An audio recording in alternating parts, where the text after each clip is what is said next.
in 2013. During the term of Dr. Gaspilio, PRF Connect, which was the official newsletter of the organization, was published. Of Dr. Prudente, JAAP started the Research Symposium and General Assembly meeting where Recording JSPS in Bangkok, progress. led by Professor Kuniaki Yamashita, started to take part in the activities. Ties with the JSPS Bangkok was strengthened. The JSPS Bridge Fellowship Program was also launched. From 2014 to 2016, Dr. Jaime Montoya, the Executive Director of the DOST Philippine Council of Health Research and Development, or DOST-PCHRD, became the President of JAAP. During his term, the Research Symposium and General Assembly Meeting of JAAP became a component of the National Science Technology Week of DOST. At that time, JAAP came under the umbrella of the International Cooperation of DOST, where Dr. Leah J. Buendia was serving as Assistant Secretary. JAAP's official website, www.jsps-jaap.org, went online, and JAAP was featured in the JSPS Quarterly, the international newsletter of JSPS. From 2016 to 2018, Dr. Susan Gallardo of DLSU became JAAP President. During her term, the PRF Connect was revived and rebranded as JAAP Connect. JAAP Connect became the official newsletter of JAAP. The JAAP Outreach Program was launched where Mulanay Quezon was named its first beneficiary. The first JAAP Technology Forum was held at the Central Luzon State University, or CLSU. From 2018 to 2020, Dr. Renato G. Reyes, Vice President for Academic Affairs of CLSU, became JAAP President. His Vice President was Dr. Danilda Hufana Duran, Scientist of the Department of Agriculture Philippine Carabao Center, or PCC. Dr. Reyes launched the JAAP International Research and Development Conference and strengthened the outreach programs in collaboration with the Fulbright Philippines Alumni Association, or FPAAA, where Dr. Danilda Hufana Duran was the president. JAAP also launched in 2019 the selection and awarding of the Outstanding Filipino JSPS Fellows, with ASEC Leah J. Buendia serving as the chairperson of the selection committee. Due to the lockdown caused by the COVID-19 pandemic in 2020, JAAP launched its first ever webinar series in partnership with the International Affairs Office of CLSU. All Filipino scholars and grantees registered as members of JAAP to foster closer ties among them and together realize their full potential for the service of the countries whom they owe their professional excellence.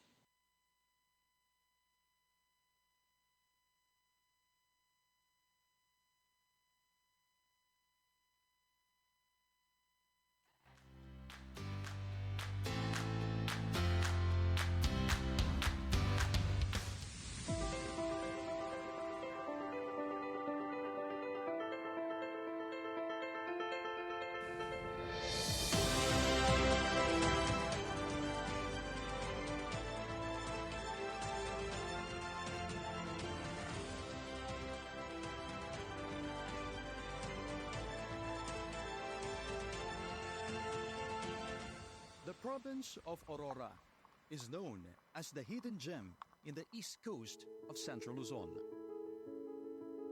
For its lush greeneries, mesmerizing seaside, rich culture, arts, and history situated in one landscape.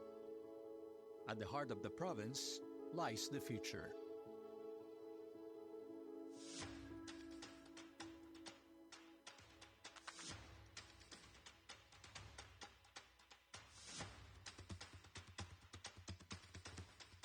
Let us unceasingly work together to bring ASCOT to the world, position ASCOT in the world, and make ASCOT relevant to the world.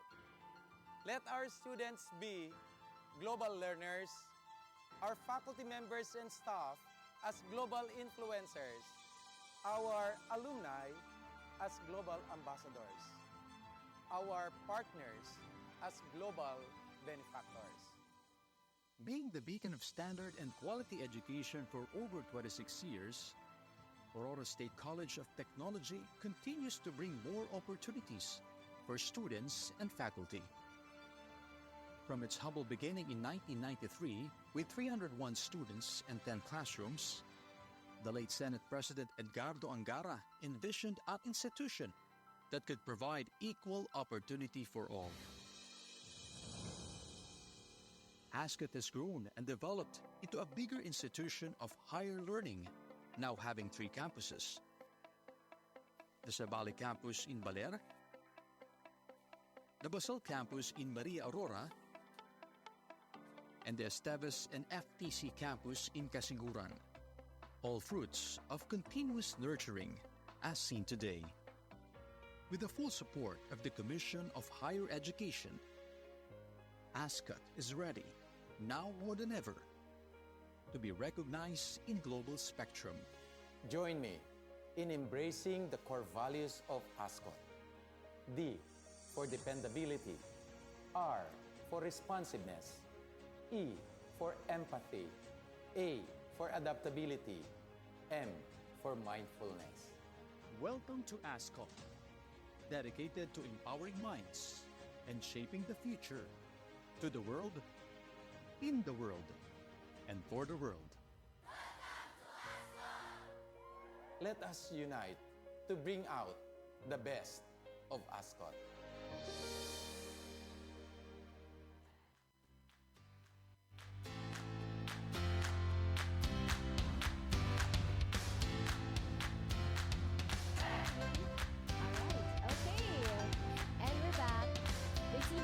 From JAAP and Aurora State College of Technology. First things first, I would like to know kumusta kaya or how's all of our live audience and also our audience via Zoom. Hello there. Don't forget to register first before we officially begin our program in today's international webinar on information technology. Again, this is breaking the code to endless innovations. While we wait for more of our participants, again, please take a moment to register. You can see our registration link on our comment section, whether you are on Zoom or via Facebook. Let us know where you're tuning in from. In fact, I've already seen some comments here. This is really cute and funny. Recording stopped. I've read one from our live audience, and he said, "Hi, good afternoon. Watching from ASCOT, Baler, Philippines. Hello to you. Good afternoon." And for the rest of our audience, again via Zoom or via Facebook Live, good afternoon. And again, let's officially begin. Please rise or place your hand on your chest as we sing the Philippine and the Japanese national anthems, followed by a prayer.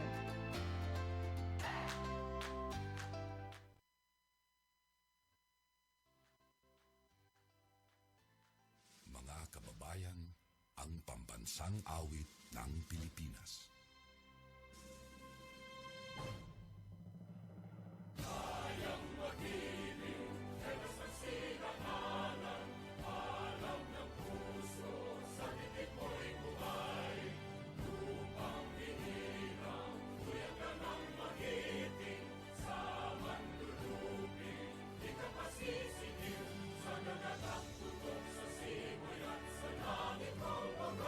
Ay hinatang tula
Let us pray.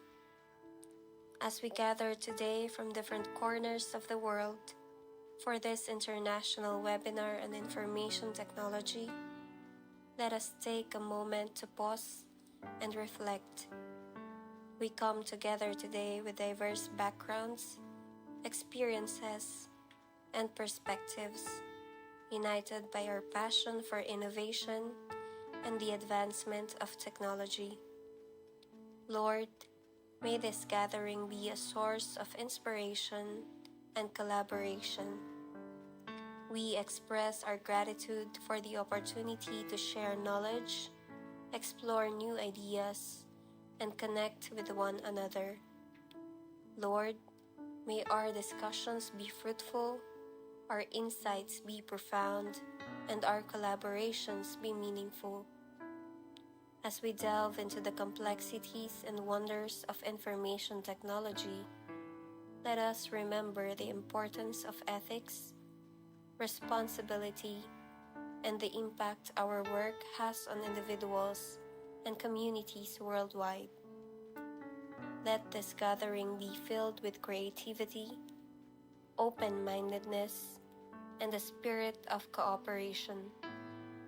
Lord, may we learn from each other and emerge with new insights that will guide us on our journey.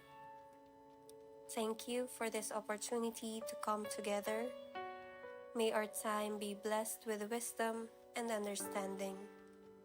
We ask this through Christ our Lord. Amen.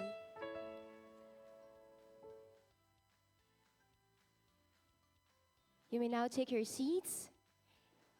And good day, everyone. Once again, welcome to the International Webinar on Information Technology 2025, Breaking the Code to Endless Innovations. My name is Diana de Mesa Amazona.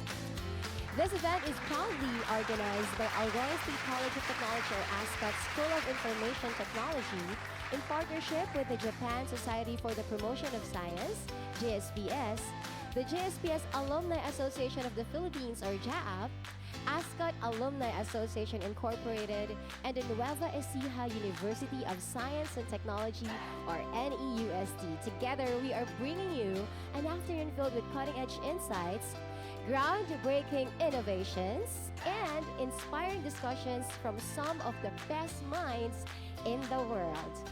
Of course, we're also excited to have you here this afternoon, and to officially welcome us all, please welcome the Vice President for Academic Affairs of ASCOT, Dr. Maluz F. Cabatan. Good afternoon po, Doc.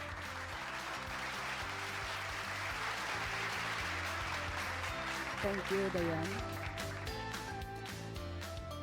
A pleasant afternoon to everyone.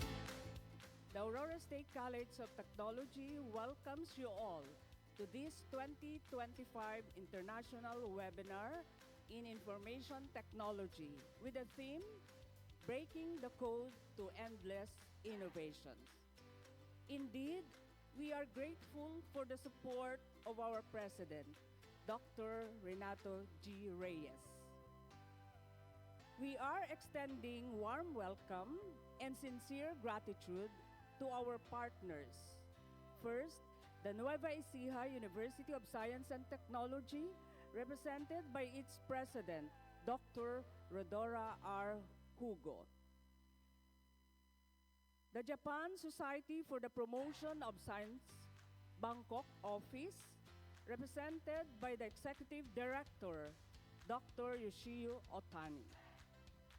Truly, we are delighted to have the following speakers. 1. Professor Dr.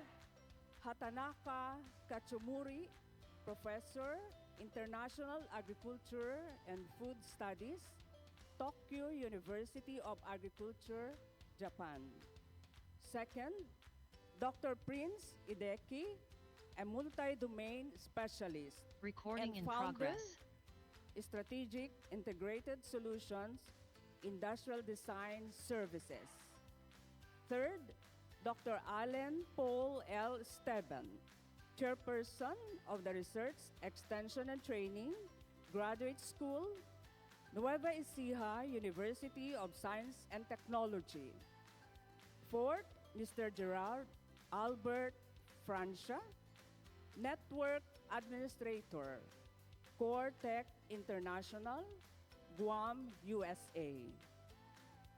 Fifth, Mr. Angel T. Redoble, Founding President and Chairman, Philippine Institute of Cybersecurity Professionals. Also, warm welcome to one of our member of the Board of Trustees of the Aurora State College of Technology, Honorable Casper J. Ortiz. And warm welcome also to the President of JSPS Alumni Association of the Philippines, Dr. Karl Marx Quiazon. Warm greetings is likewise extended to our guests, officials of the college, the deans, faculty, staff, students, and of course, all participants online and on-site. The success of this event is credited to the School of Information Technology, headed by its dean, Dr. Mayreen V. Amazonan. Once again, let us break the code to endless innovation. Thank you very much.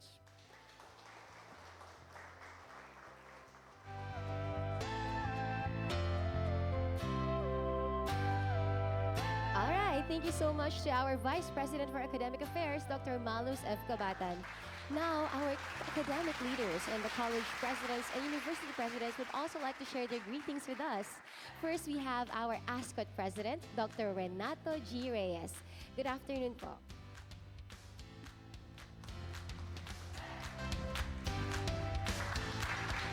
With gladness, the Aurora State College of Technology greets all the participants, both virtual as well as face-to-face, the officials of the college, our partners, our esteemed speakers. Pleasant morning, pleasant afternoon to all of us.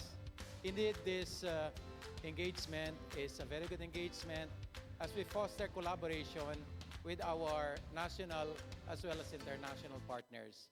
May this activity provide insight to all of us. Again, a pleasant afternoon to all. Thank you, President Renato G. Reyes from the Aurora State College of Technology. Before we call on the college president of the president of NEUST, let us first watch this video.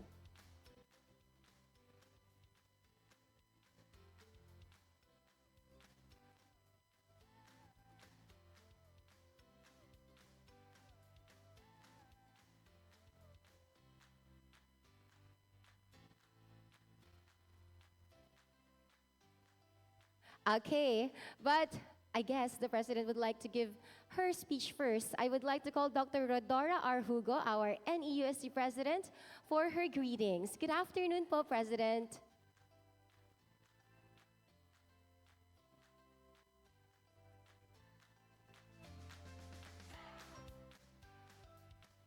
Good afternoon. We can see you're speaking, but we didn't hear you from our end. Maybe you are still on mute. Kindly unmute, President Rodora.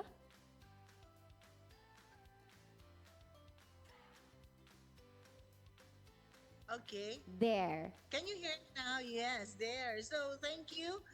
It is my great pleasure to extend my heartfelt greetings to the esteemed President of ASCOT, Dr. Renato G. Reyes, the Vice President for Academic Affairs, Dr. Maria Luz Cabatan, the Director of International Affairs, Mr. Joseph Gonzalez, the Executive Director of the Japan Society for the Promotion of Science, Dr. Yoshio Otani, and the President of the JSPS Alumni Association of the Philippines.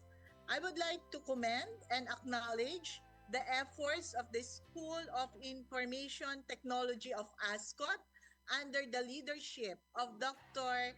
Mayreen Amazona, as well as our very own NEUST Graduate School led by Dr. Jocelyn Cruz through the initiative of the Research, Extension and Training Office headed by Dr. Alan Paul Esteban. Congratulations to all of you for successfully organizing this international webinar in information technology featuring distinguished and highly respected speakers and lecturers, including Dr. Katsumori, Dr. Edike, Dr. Francia, Dr. Redoble, and Dr. Esteban. To all our participants, we sincerely appreciate your enthusiasm in being part of this academic event. In today's fast-paced world, technology continues to shape our lives, from internet and social media to communication, innovation, and global advancements. This webinar serves as a platform to discuss the pressing challenges and opportunities in the field of information technology and how our institutions and organizations can collaborate to address them effectively. I encourage all participants to actively engage in discussions and absorb the knowledge shared today, as you are the future leaders in this ever evolving discipline. Technology is a powerful tool. Let us use it wisely to improve lives, foster innovation, and contribute positively to our communities. May we continue to explore ways to harness technology for efficiency, progress, and the greater good. Again, thank you and congratulations to the organizers and participants. Go ASCOT, go JSPS, go NUST Global, mabuhay tayong lahat.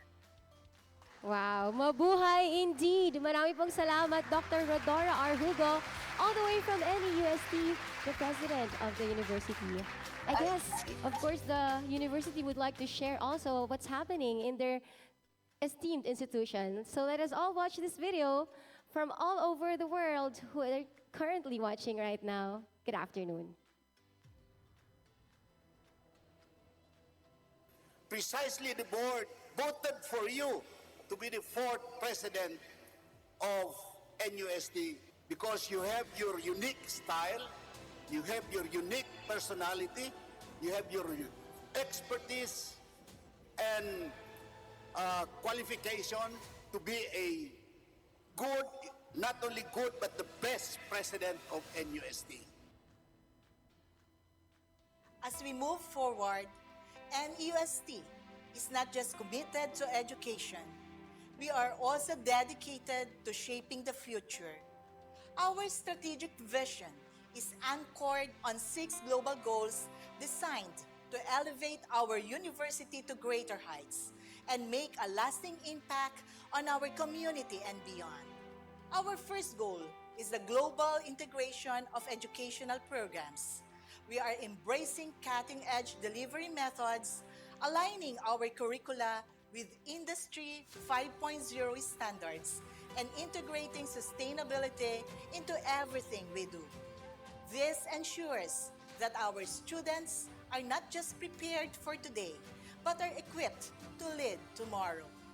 NUST is also creating learner-centric, inclusive, and holistic student services. We have established a comprehensive student support hub that offers guidance, resources, and support tailored to the diverse needs of our students. We have also implemented sustainable practices in our service delivery to provide long-term, efficient, and effective assistance for every student to thrive academically and personally.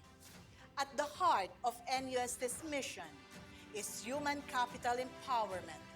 Our dedication lies in creating comprehensive competency frameworks, initiating career advancement programs, and cultivating a supportive work culture that enables our faculty and staff to reach their fullest potential.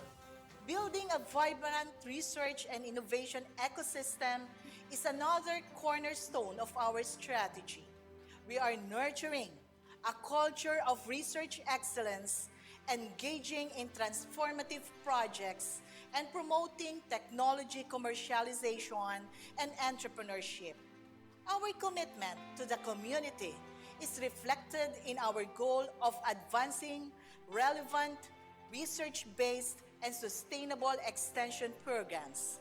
We are aligning our extension projects with the needs of our communities, ensuring they are impactful, collaborative, and grounded in research. Finally, we are leveraging administrative and fiscal support services and governance efficiency. Through digital transformation, sustainable resource management, and transparent governance, we are building a stronger, more resilient university. At NUST, these goals are more than just aspirations. They are our roadmap for the future. Together, we will work hand in hand in nourishing the mind, nurturing the heart, and leading the way to a brighter future. Let us move forward with purpose and march ahead for NEUST Global. Wow, and that is NEUST's video, Nourishing the Mind, Nurturing the Heart, Leading the Future. And this afternoon, we also have the greetings from Dr. Yoshio Otani, the Executive Director of Japan Society for the Promotion of Science, Bangkok office. Let's all watch this.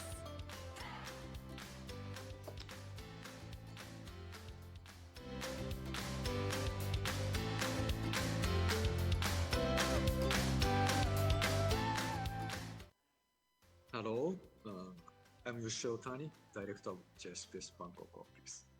On behalf of Japan Society for the Promotion of Science, JSPS, I'd like to congratulate the start of JSP Alumni Association of the Philippines, JAAP, webinar series. JAAP started webinar series during the difficult period of the corona pandemic. First webinar series was started in August 2020 with the title of Coping with the COVID-19 Pandemic. The title of the second series was Living in the New Normal and Beyond, which lasted from January to September 2021.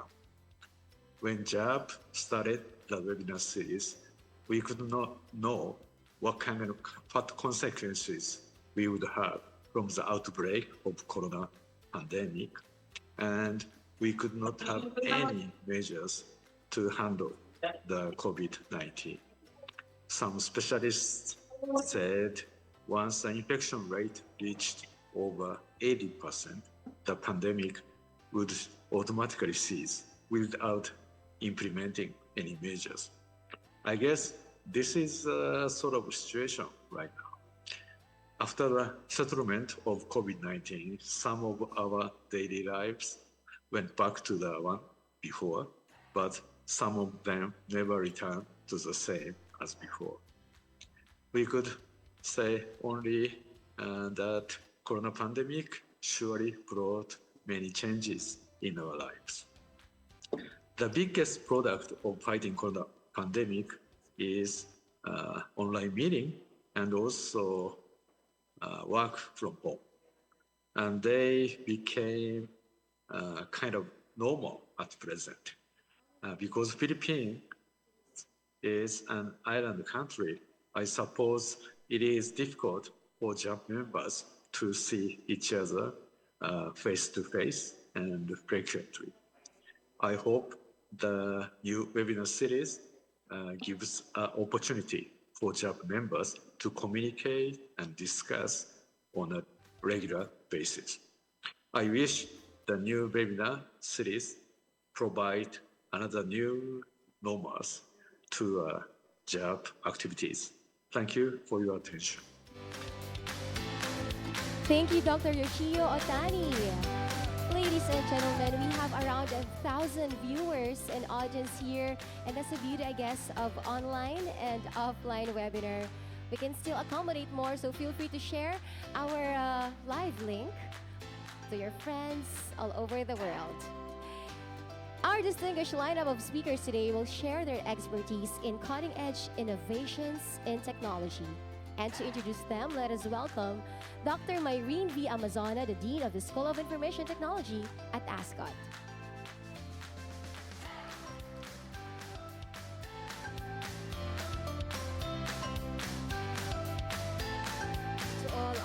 virtual attendees, Dr. Rodora R. Hugo, the University President of Nueva Ecija University of Science and Technology, Dr. Yoshio Otani, the Executive Director of the Japan Society for the Promotion of Science, or JSPS, Bangkok Office, Dr. Karl Marx A. Quezon, the President of JSPS Alumni Association of the Philippines, or JAAP, and of course, to our distinguished speakers.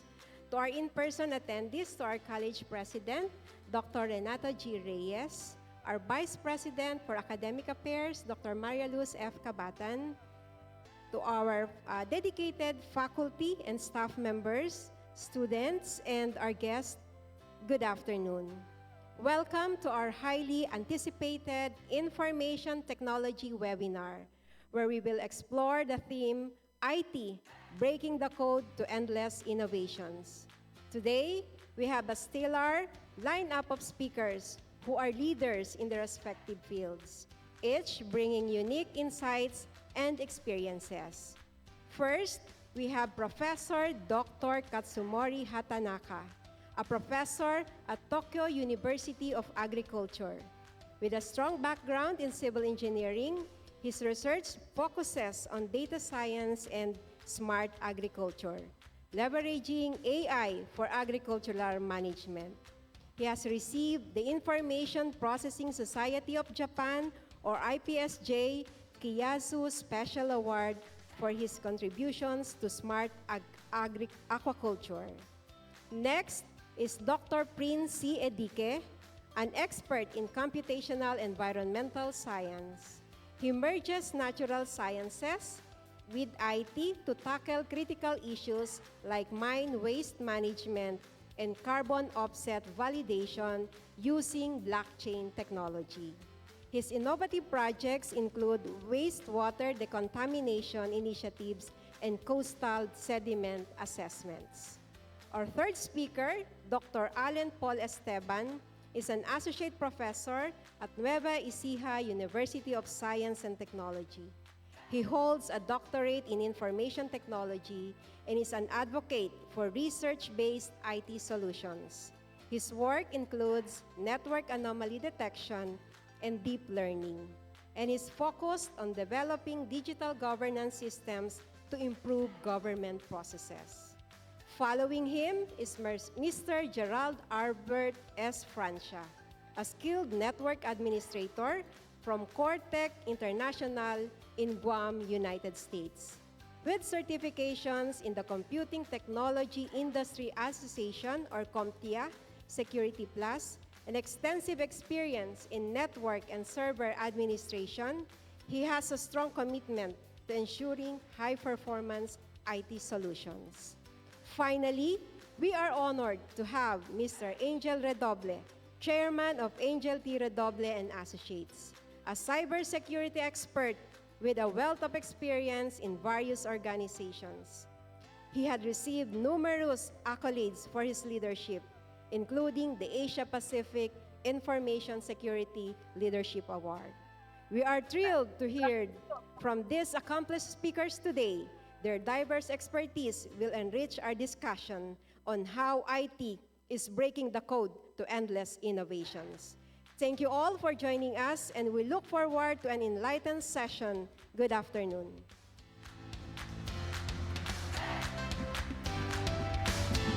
Wow, this is it! Looking at all of the roster of our speakers this afternoon, I just can't wait, and I'm so excited. So let's begin. Are you now all ready? To our live audience, are we now all excited and ready to listen to their presentations? Gayon din sa ating mga audience via Zoom and Facebook. Again, shout out to our comment sections where you are tuning in from. And if you do have some questions for our presenters, feel free to comment them down below. And also, you may take a screenshot if ever there's, an important information you got from our speaker. How can AI revolutionize the future of agribusiness? Our first speaker, Professor Dr. Hatanaka Katsumori, will explore this in his talk, AI Applications for Agribusiness, Cases in Tokyo Nodai. This session will also be moderated by Ms. John Carla N. Guerrero. Thank you very much, and good afternoon, everyone. Can you hear me? Yes. Hello, Professor. Good. Thank you very much. I am Katsumori Hatanaka of Tokyo University of Agriculture, and today I'd like to talk about AI applications for agribusiness cases in Tokyo Nodai. Before we start, I should explain about what is Tokyo Nodai. Tokyo Nodai is a nickname of our university in Japanese. And first of all, I'd like to express my gratitude to the organizers for the conference, especially for the President Reyes and Dean Amazona of ASCOT. The contents of today's presentation is summarized in here, but it's not so much important, so I go to the next. Then let me explain my self-introduction so quickly. My name is Katsumori Hatanaka. I graduated from Chuo University in Tokyo. Then I moved on to a couple of universities. Then I came to Tokyo University of Agriculture in 2006. And I belong to the Management Informatics Laboratory of Tokyo University of Department of Agribusiness Management, DUA. And in our laboratory, we are doing the research about smart agriculture, smart fishery, organic farming, artificial intelligence for agricultures or agribusiness management, and halal practices in food, and so on and so forth. We have two another professors in our laboratory. One is Dr. Nina Nokon Shimoguchi. She's a Filipina, and Dr. Safir Ramadona. He's a Indonesian, and we have PhD students, master students, and more than 40 undergraduate students. So let me talk the first example here. The first example is sales and digital forecast in farmers market. I don't know how much you are familiar with the Japanese farmers market, but farmers market in Japan are local venue where farmers directly sell their produce to the consumers. And excuse me, something is different. Sorry. And these markets have grown in popularity over the past few decades due to their benefits for both farmers and consumers. Direct sales from farmers, that is one of the primary features of farmers market.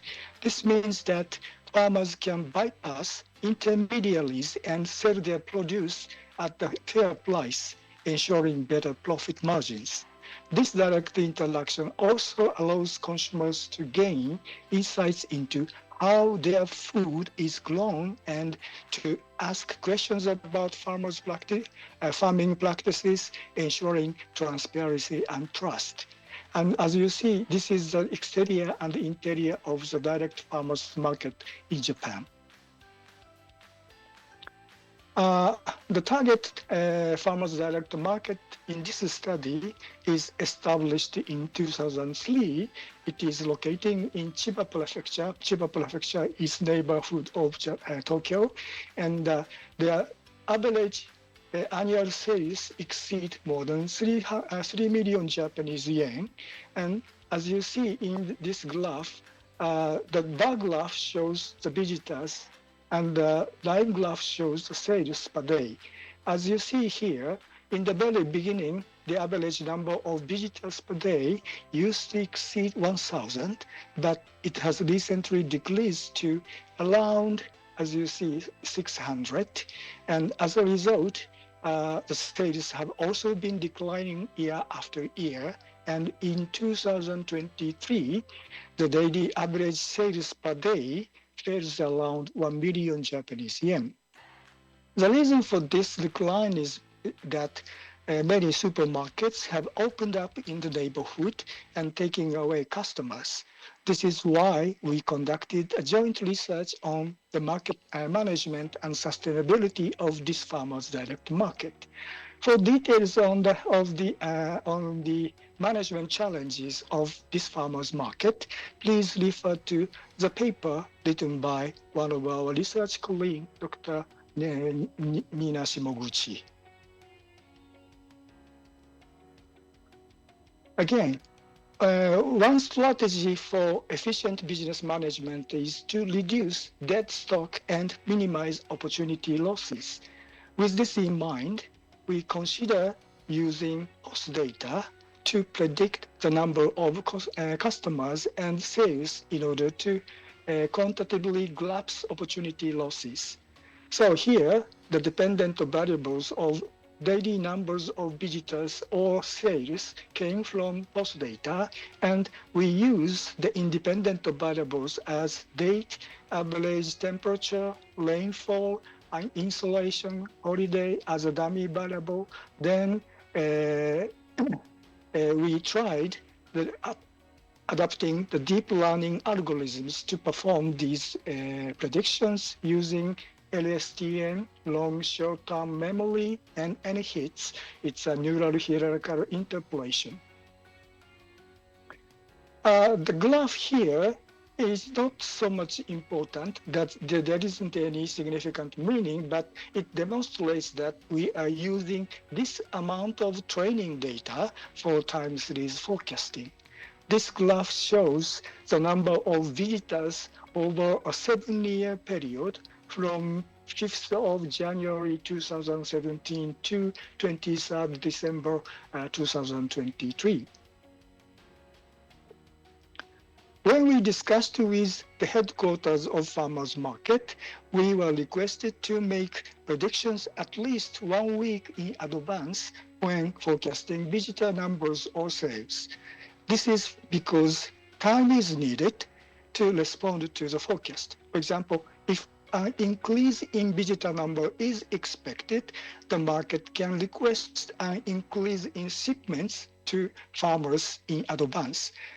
Conversely, if a decrease in visitor number is estimated, they can request a reduction in shipments, thereby reducing dead stock and opportunity losses. So therefore, we created the models to predict from 1 week to 1 month ahead. And those are the result. As you see here, the gray bar graph shows the monitored visitor number, and line graph shows the estimation of a deep learning model. This one is visitor number per day, and this one is the sales per day. As you see here, the prediction seems somewhat close or somewhat off, and I don't know, the accuracy is not, it seems accuracy is not very good, but we conducted the ANOVA test and confirmed there is no significant differences among them. That means the actual and predicted values are not statistically different. So I think it is not so much, it's not very good, but it's not bad. These are comparison of sales forecast for up to 2 weeks ahead and 3 weeks ahead. The method used in here is NHITS, and although there are slight differences between the two, that looks almost the same. So we conducted the t-test for both cases. Then the t-test results showed that no significant differences for the forecast up to 2 weeks ahead. However, there is a significant difference for the forecast 3 weeks ahead. So this means that up to 2 weeks ahead forecast, the actual sales and NHITS forecast can be considered to come from the same population distribution, meaning the forecasts are likely accurate. However, 3 weeks ahead is not accurate. And I think 2 weeks is the longest forecast period limitations. This is still ongoing study, and in the future, we plan to explore methods to implementing management practices using this forecast and verify its effectiveness for management. The next example is prediction of fish mortality in marine aquaculture. Marine aquaculture in Indonesia is called mariculture. The mariculture in Indonesia is the second largest producer in the world after China, and it contributes 2.6% to Indonesia's GDP. And also, it supports the economic growth and social development of coastal area by generating employment opportunities. As you see here, the total amount of production of mariculture in Indonesia is almost 15 metric ton. And we conducted international collaborative research to contribute to the advancement of mariculture with the SATLEPS project starting from 2016 and ended in 2022. Mariculture is conducted in floating pontoon type facilities as shown in these pictures. The fish farmers purchase fingerlings from hatcheries and raise them in these cages until they reach marketable size. The fish in the video is a type of grouper, a popular white fish that has been improved through selective breeding by Indonesian researchers. The market price of this fish is considered high, especially in the Hong Kong market, and can fetch up to $20 per kilogram. So marketable size is between 15 to 30 kilogram. So that is very expensive fish, and this industry is being promoted across Indonesia. However, these fish are especially vulnerable to rapid environmental change. In extreme cases, up to 2,000 fish can die simultaneously, resulting in survival rate below 50%. To address this issue, we developed a machine learning model that utilized sensor-collected oceanographic data to predict fish mortality levels. The machine learning model utilized daily fish mortality data input by fishermen themselves, as shown in this picture, that can be a dependent variable, and variables related to the seawater quality obtained from sensors in this picture are sensors including water temperature, DO, that is the dissolved oxygen, conductivity, turbidity, chlorophyll density, salinity, and current. Those are independent variables. After conducting several prediction analysis, prediction of mortality counts is very difficult. We realized that. So we decided that the model should employ risk levels ranging from 1 to 5 based on the fish mortality rates. So we use the risk levels of the fish death is the dependent variable. And the random forest was adopted as a machine learning algorithm, considering the fish farmers could take preventive measurements if fish mortality could be predicted a few days in advance. The model was designed to forecast mortality up to 5 days ahead. These preventive measures include reducing cage density and feeding amount, and maybe sometimes they are washing large fish with fresh water to remove their parasites.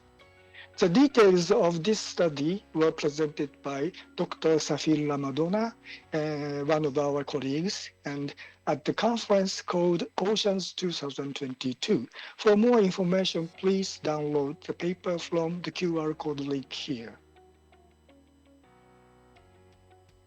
Anyway, this table shows a confusion matrix representing the performance of the prediction level. As you see here, the levels from 1 to 5, those are risk of the mass mortality, and accuracy of the prediction is from 70% to 90%. Additionally, in the most accurate case, water temperature, turbidity, salinity, those are important, particularly significant, important. However, this estimation does not consider the causes of mortality, such as fish disease or parasites. This is because fish farmers are often unable to identify the cause of the death and therefore cannot record them. Consequently, this model is insufficient for long-term aquaculture management planning, and these limitations represent future challenges. Furthermore, we are really disappointed that fish farmers discontinued data input after our project ended. This was maybe due to the inconvenience of daily data entry, and this shows the difficulty of establishing such a quantitative management practices among fish farmers. I mean, social implementation is sometimes very difficult. The next case study is about sake evaluation. Japanese sake, it's a traditional Japanese alcoholic beverage, and it's not so much popular among young generation people in Japan. The graph shown in here is domestic and exported production of sake in Japan. And as you see here, the domestic production of sake is decreasing year by year. In contrary with this, the export is increasing nowadays. While domestic, one reason for the decline in sake consumption is the variety of flavors and aroma makes it difficult for consumers who are not so much familiar with sake to choose the right one. Like wine, sake's taste changes due to various factors like water or rice, yeast, and brewing processes, and so on. So, on the other hand, wine has a very easy to understand indicator called Parker points.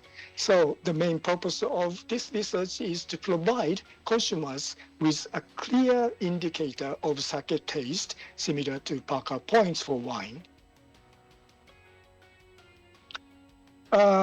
In Tokyo University of Agriculture, there is the Department of Fermentation Science, and in this department was established in 1950, and 50% of Japan's 2,000 sake breweries have graduated from our university. So, sorry. Yes. This picture here is Dr. Kazuoka in the department, and we collaborated with him to make an AI modeling for sake. The sake tasting was held at the event so-called Professional Sake College. It started from 2016, but was suspended during the COVID-19 pandemic. It resumed last year and is scheduled to be held again in this September. The photo shows last year's sake tasting. Every year, as you see here, the many sake professionals gather at the events to taste pride of sake breweries and determine the winner based on their scores. As shown in the table here, the numbers of tasters and the numbers of sake provided have been increasing every year. The aim of this study is to use these evaluation scores as dependent variables and developed an AI model to estimate the taste of sake. So again, here, the testers' evaluation scores are dependent variable. However, as an independent variable, we are using origin, rice used, yeast, brewing method, alcohol contents, and amino acid, and so on and so forth. And those chemical components are obtained by the laboratory test in the Department of Fermentation Science. A student in the laboratory of fermentation science, they conducted the laboratory test again and again and collected data, chemical components data. However, despite in creating several models, the accuracy was not so good due to the minimal differences in average scores. The reason for this, this was all the sake provided by the breweries was of high quality, and there are only a few low-scoring sakes. It is resulting in little score variance, and therefore we devised a model to classify the evaluation levels of the sake into three categories, like low quality, medium quality, and high quality. And these are the results. This graph compares the accuracy of different cases using various machine learning algorithms. RF, it's a random forest, KNN, K nearest neighbor, SVM is smart vector machine, and ANN, it's an artificial neural network. For these results, the best accuracy using ANN was 90%, and in the best case, such as case number 1, the accuracy exceeds 70% for all models. However, the problem with AI is that it is often unclear why the accuracy is high. For example, in inferior statistics, the vector factors of an event can be understood by the p-value, probability. But in AI, the numerical bias for identify factors is not provided, meaning a model can provide high accuracy, but reason is unclear. So because we use random forest can provide the importance of the variables. As you see here, amino acid that is 14%, and acetic acid, citric acid, those are important variables. But anyway, we cannot sure that these are the true factors of the taste, or if it is the combination of these factors to give impacts for the taste. Anyway, we have shown the estimation of taste of sake based on chemical components, and if we could present the taste levels to customers like Parker points for wine, it would make it easier for consumers to choose sake that could promote sales. And this research has already been published in a paper, and you can refer to the QR code here for the link of this paper. I'm afraid time is limited, and I have another topic, but I think I should skip for saving the time for question and answers. So the next, this one is the discussion about using the generative AI, but I skipped this topic. So instead of conclusion, I would like to introduce Son's prophecies about future of AI. Masayoshi Son, this one, the chairman of SoftBank Group in Japan, and famous as one of the super rich Japanese people. He said, ASI will likely emerge within the next decade and become 10,000 times more intelligent than human wisdom. I don't know whether it is true or not, but I would like to share the video with you. That is a video that's a humanoid robot plus OpenAI, and I need to stop this one again, and where is this one? Hello? Can you see the video? No, not yet. Sorry. Yeah, this one. Okay.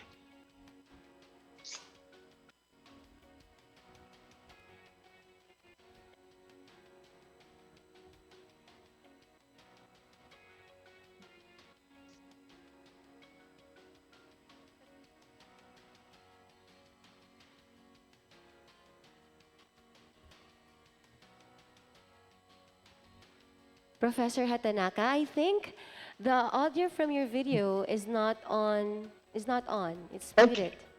Sorry. All right. Sorry. Maybe it's a little difficult to control that one. But anyway, what I'd like to say is future is coming, and maybe, sorry, I need to stop the video right here.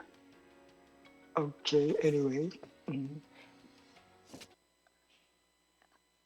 So if you have a time, I hope you to find the video in YouTube. If you query the video using figure, AI, robot, or sometimes demonstrations or something, then maybe you can reach out to this video. And figure is the name of the company. It's located in California near Silicon Valley. So I think that my time is up, almost up, so I'd like to close my presentation. Arigato, Thank you Professor very much for your Hatanaka. attention. Thank you. Thank you very much. And now for the questions and answer portions, we have our moderator. Please welcome Ms. Carla Guerrero. All right. Thank you so much, Professor Hatanaka, for that fascinating and informative presentation. Thank you very much.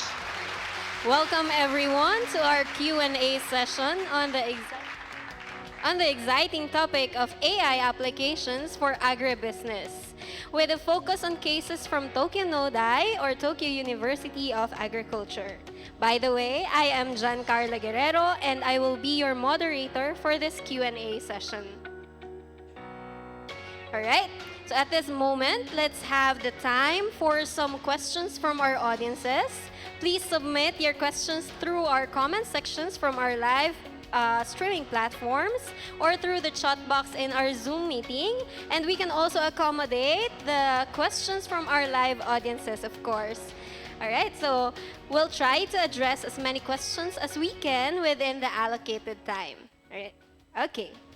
So, I am sure that our audiences, while waiting for their questions, I know that they have as many questions as I do, because clearly everyone has been deeply engaged with your fantastic presentation, Professor Hatanaka, as AI is absolutely a game changer in today's fast-paced world, and your presentation has certainly given us all much to think about regarding the future of agribusiness and the possibilities that AI unlocks. It is truly inspiring to see so much enthusiasm for exploring the potential of AI in agriculture, and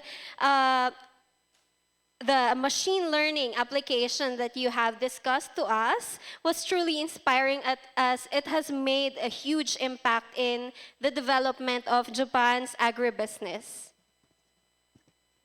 Okay, so let's see. We have questions here, Professor Hatanaka. The first question is from Mr. John Leo Crisanto.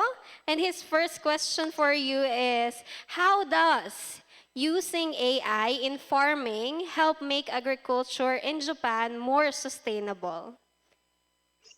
That is a very difficult question and a very good question. As I told you that the social implementation is necessary because AI can provide any kind of answers and prediction are quite high if you use AI. However, data collection, that is a very difficult problem. And for example, if you'd like to see the estimate the how can I say okay, let's say the harvest. If you'd like to estimate the harvest amount, you need to collect the data of climate, maybe fertilizer use or pesticide use, the condition of the ground, the soil conditions, and many things you need to collect. So that the prevention of those data collection is very, very difficult. So we are expecting to apply our AI to the physical phenomena and the social implementation too. However, the load is very long, I'm afraid. Thank you. All right. Thank you so much, Professor Hatanaka, for that insightful response. Okay, but we will not end with that question only because we have another question from one of our Facebook Live audiences. And this question is, what are the top AI applications being used in agribusiness at Tokyo Nodai? Is also a very difficult question. What is best? I'm afraid, but we are trying to apply AI anyway. And as I told you in the presentation, if there is a data set, then if we could conduct data analysis, data sciences and analysis, maybe we can try to apply them in any cases. However, in usual case, as I told you, that the data is not prepared for AI applications. That is a problem. And if there is a lot of data set and enough data set, any kind of AI can adaptable. All right. Thank you so much, Professor Hatanaka. We really appreciate you for answering all of the questions that we have given. Okay, so as much as we would like to accommodate all of your questions, unfortunately, we've already run out of time for our Q&A session. But anyway, we would like to thank you, Professor Hatanaka, for sharing your expertise and answering our questions so thoroughly. Okay? And of course, to everyone here and to our Facebook Live audiences, to our Zoom participants who actively participated in our Q&A portion, our session, it was truly an informative and engaging session. Please stay tuned because we still have more vibrant presentations for every one of you. Thank you very much.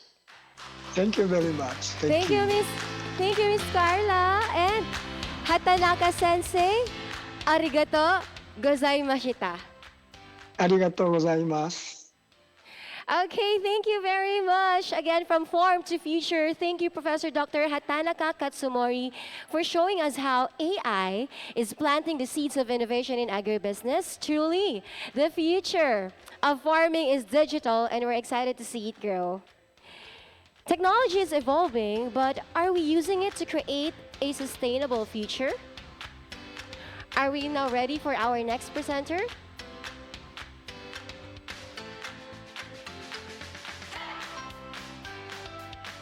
Up next, we welcome Dr. Prince. All right, Dr. Prince Edike, who will share insights on harnessing technology for sustainable development, moderated by Associate Professor Von Gerald Macose.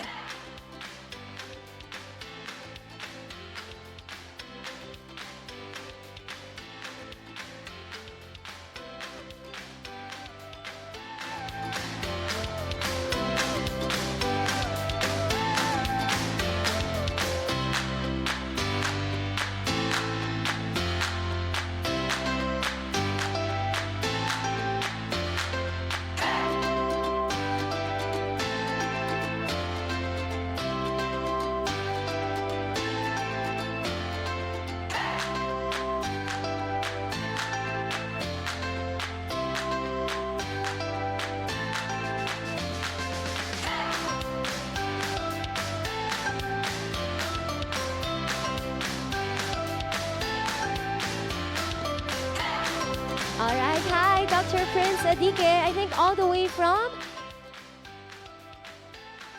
Hello, good afternoon, Dr. Prince. Yeah, good afternoon. Good afternoon. Hello, Can you hear me? Yes, you may now proceed with your presentation. Okay, please kindly allow me to share my screen. All right. Can you now share your screen? All right, certainly. All right.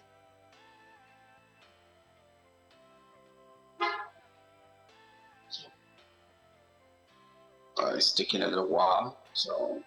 So Dr. Prince Adike is the multi-domain specialist and research scientist at Strategic Integrated Solutions Industrial Design Services. I would like to know where you are right now, Dr. Prince. Oh yeah, I just got down to back to Philippines. I'm currently here in Baguio City, so I would like to present this online. I'm having a hard time sharing my screen. I don't know what's going on. So could you please, the moderator, would you allow me to share my screen, please?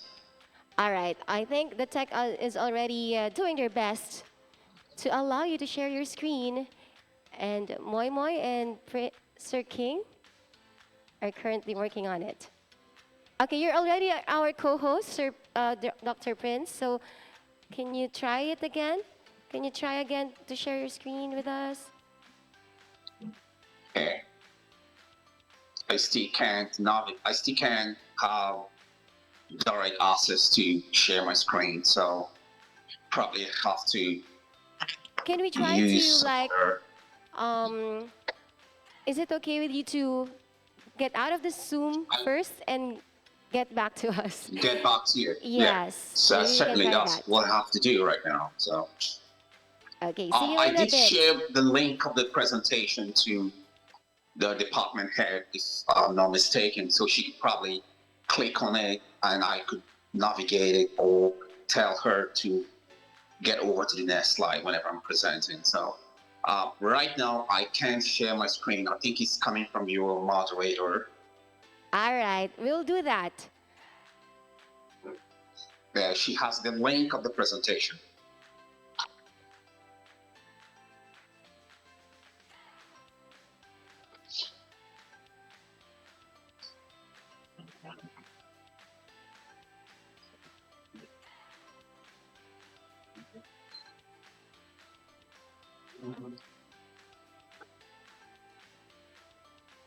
Okay, Dr. Prince, we're now on your presentation, and this will be shared on the screen in a short while. All right, thank you. Thank you so much for that. So while the technical crew working that, I'd like to, first of all, say very big appreciation to your President Dr. Renato Reyes, for giving me such opportunity to have this presentation, this short lecture. And I would also like to extend my profound appreciation to the entire faculty and the management of the ASCOT community.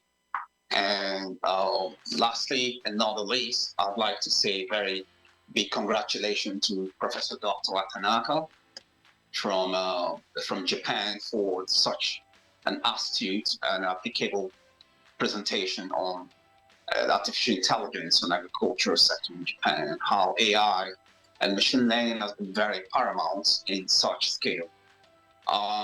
Today, I'd like to give a general lecture on some of the applications that one could actually have done using machine learning and artificial intelligence in the context of sustainable development. And I'll streamline my lecture to focus more on the rural province. Being part of the Philippine community, I've done extensive research in the Philippines, and I did a couple of papers as well on resource management across different natural resource systems. So I did a couple of research as well back when I was taking my PhD in Central Zone State University. which of course is also part of Central Zone.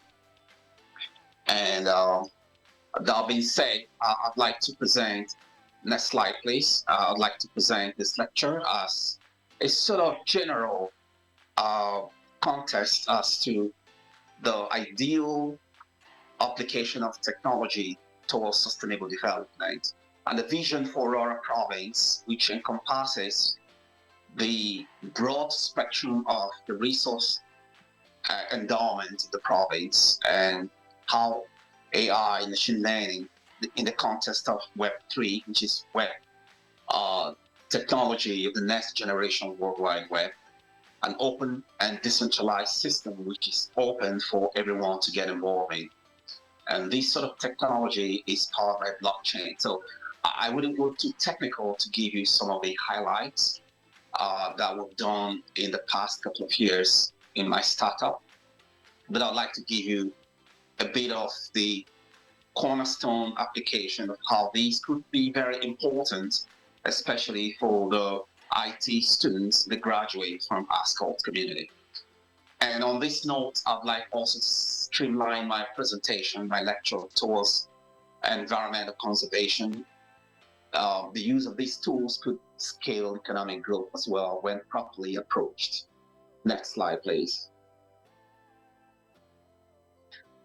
So, ladies and gentlemen, I'd like to be very concise here that we are in the intersection of critical technology breakthrough across the world, and no one is left behind in terms of its application. And this is an opportunity for IT graduates and information technology usage to be seen as the forefront in scaling some of these benefiting advantageously from the use of these tools. And Filipinos should not be exempted and shouldn't see yourself as lagging behind or not being able to capture this technology, because it's been very much made so simple to be applied in different scope, different domain, due to the generative artificial intelligence. So one could not say, I will argue, that the domain of IT is too technical, because IT applications usage and even adoption is quite very easy right now due to the invention and the innovation being done in generative AI. And on this, I would like to say that the IT students are highly placed to actually leverage the advancement of this technology to train the non-IT students and graduates on how to use these applications. And these would scale the production and management of the resources we have in Aurora province, and also leads to better innovations in areas that are not easily accessible and intractable in the past. So the potentially, Aurora province stands as a very strong beneficiary of this technology because of its position to use colleges like ASCOT to learn and retrain and reskill the community on the application of these tools. So on this, I will proceed now to give some of the examples on how these tools could be used and how we'll apply them in our startup. Next slide, please. And as an environmental expert, I've been trained to understand environmental variables. And understanding environmental variables encompasses using them to conserve natural resources, at the same time understanding the challenges we have in our environment and how to provide solutions to them. And I'll argue that Professor Tanaka is very eloquent to that point, where machine learning and AI has given us the opportunity to assess the variables that are very fundamental in understanding agricultural resources. This cannot actually only be used in agricultural resources, but of course in environmental management system, which I am mostly, I should be considered an expert in environmental system management. And from the ISO standard 14001, The use of AI has been welcomed very well. So in our field of expertise, we are currently harnessing the technicalities and how the strong AI has proliferated all discipline to penetrate environmental management systems. It offers us a better tool to navigate massive data sets and variables that are formerly not accessible or not well understood to be used for environmental monitoring. So I'd like to give you some key examples here that you could use AI, machine learning in Aurora. Chief of these data sources could be satellite image, which I've actually worked with when I did some project in Australia. We did a lot of data assessment, data analysis, data cleaning, and machine learning modeling using data or geospatial data information. So here you could monitor the deforestation pattern of Aurora province. You also could have access to information regarding the landslide predictions or build models that could help the environmental agencies in Aurora to predict landslide and a host of environmental challenges. And that should not also exclude the use of such, especially agricultural data, biodiversity data, and the coastal resource data to come up with optimized models. And a very critical challenge in Aurora has always been the irrigation optimization. And this could offer a better platform to design irrigation system that could sustainably benefit the farmers of Aurora. And with these, we could come up with different sort of models, different kind of system that could be refined and trained over time to benefit the resource of Aurora community. Next slide, please. And with these, we now begin now to see, next slide, please. We now begin now to see the interesting convolution of data science as to how this discipline is cutting across all different sort of domain. And the rural biodiversity, like I rightly said, and the agricultural data and the climate data, be it weather data and waste generation rates and etc. All these could be considered data pipelines and sources that we could use to develop predictive models.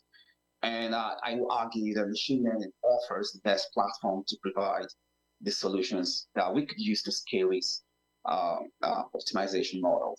Next slide, please. And next slide, please.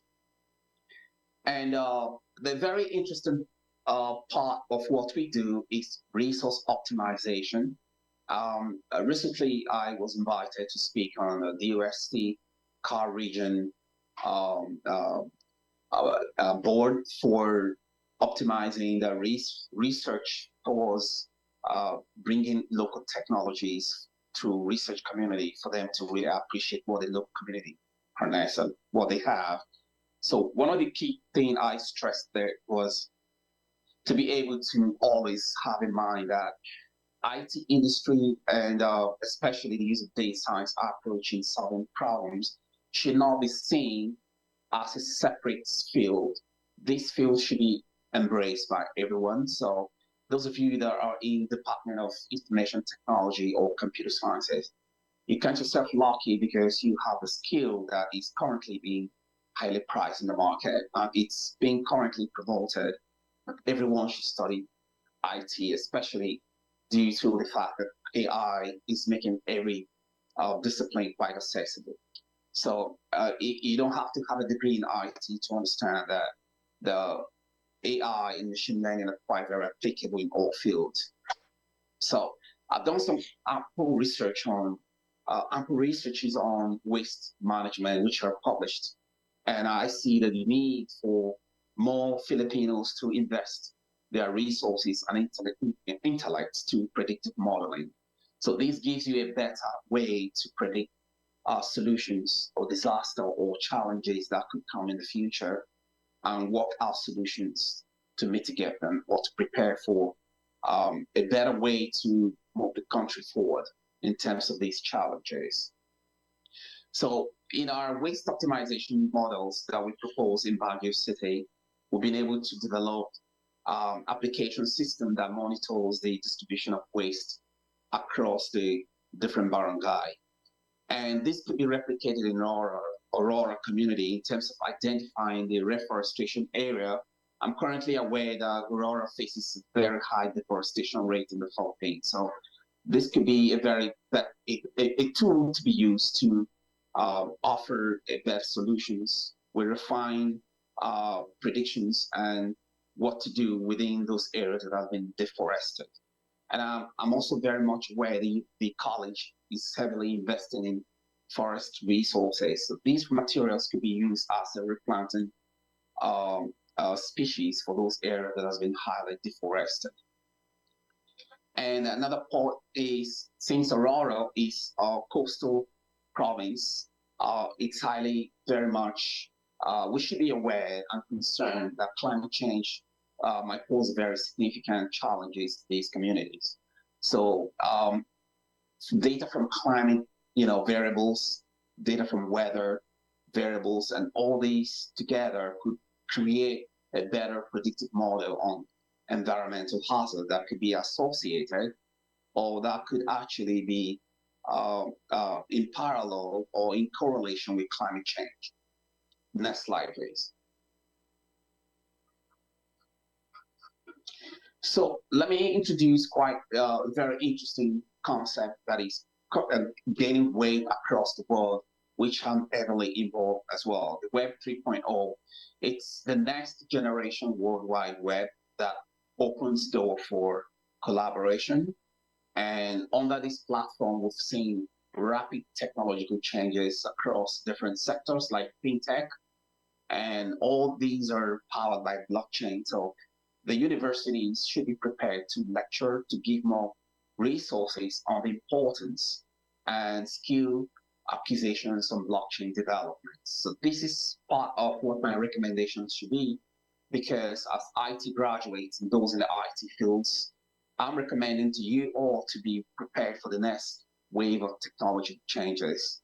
And this will be powered by blockchain, and the benefits actually encompasses different sectors. We've seen it in fintech, and we've seen blockchain encroaching to other scale and even in banking systems in New York, Australia, and in the UK. So blockchain has been widely adopted across the world. So we're waiting for the Filipino community to push this forward for the enterprise scale blockchain system to be deployed. And universities and colleges should be in the forefront of proposing researches and coming up with solutions that are powered by blockchain. And with these blockchain comes community that are highly invested in collaborations where domains do not matter anymore, but the working together of different experts to come up with more secure, more immutable way of storing data, of sharing information and distributing, especially distributing benefits across the stakeholders. One of the research I just published talks about the application of blockchain system to biodiversity monitoring in mining communities. I did publish this because it's Philippines very dear to me, that it's regarded as one of the biodiversity hotspots. And the mining permits across the Philippines crisscross some of the biodiversity or reserved areas. So it's very important that we develop systems that should be able to monitor our biodiversity, the rate of threats on them, and of course the restoration that should be implemented. I would argue that blockchain offer a better and immutable and more secure solutions to make sure these solutions are easily deployed without recurrent issues. Next slide, please. All right, so this takes us to also explore the importance of applying blockchain to a community-wide system like farmings, crop yields. All these can be monitored using scalable web applications, which can be easily integrated to blockchain. And farmers do not only benefit from the sales of their product, but the practices which they use in growing the crops could be enhanced and could also incur some benefits and incur some incentives. And this cannot be done effectively and efficiently without a mutable and secure system that will give farmers more incentive to practice sustainable management system. So when we leverage the accumulation of data that come from crop yield, the practices being done, and this would, give more incentive to farmers that are using organic practices as compared to those that proliferate the market, which are not sustainable at all. So blockchain offers, since it's decentralized system, offers a better incentive mechanism for these farmers to benefit from their cropping system. And also the implication of this will go far beyond just the benefit that it could have from, practicing organic farming or being able to scale organic practices, but also could report the soil condition, the weather condition, and this will power the government to allocate proper resources to farmers that are quite practicing organic system of farming. This is practiced in Australia, part of Australia, which I'm very familiar with, Western Australia, where farmers are incentivized using organic practices. And these tools are being powered by blockchain. Next slide, please.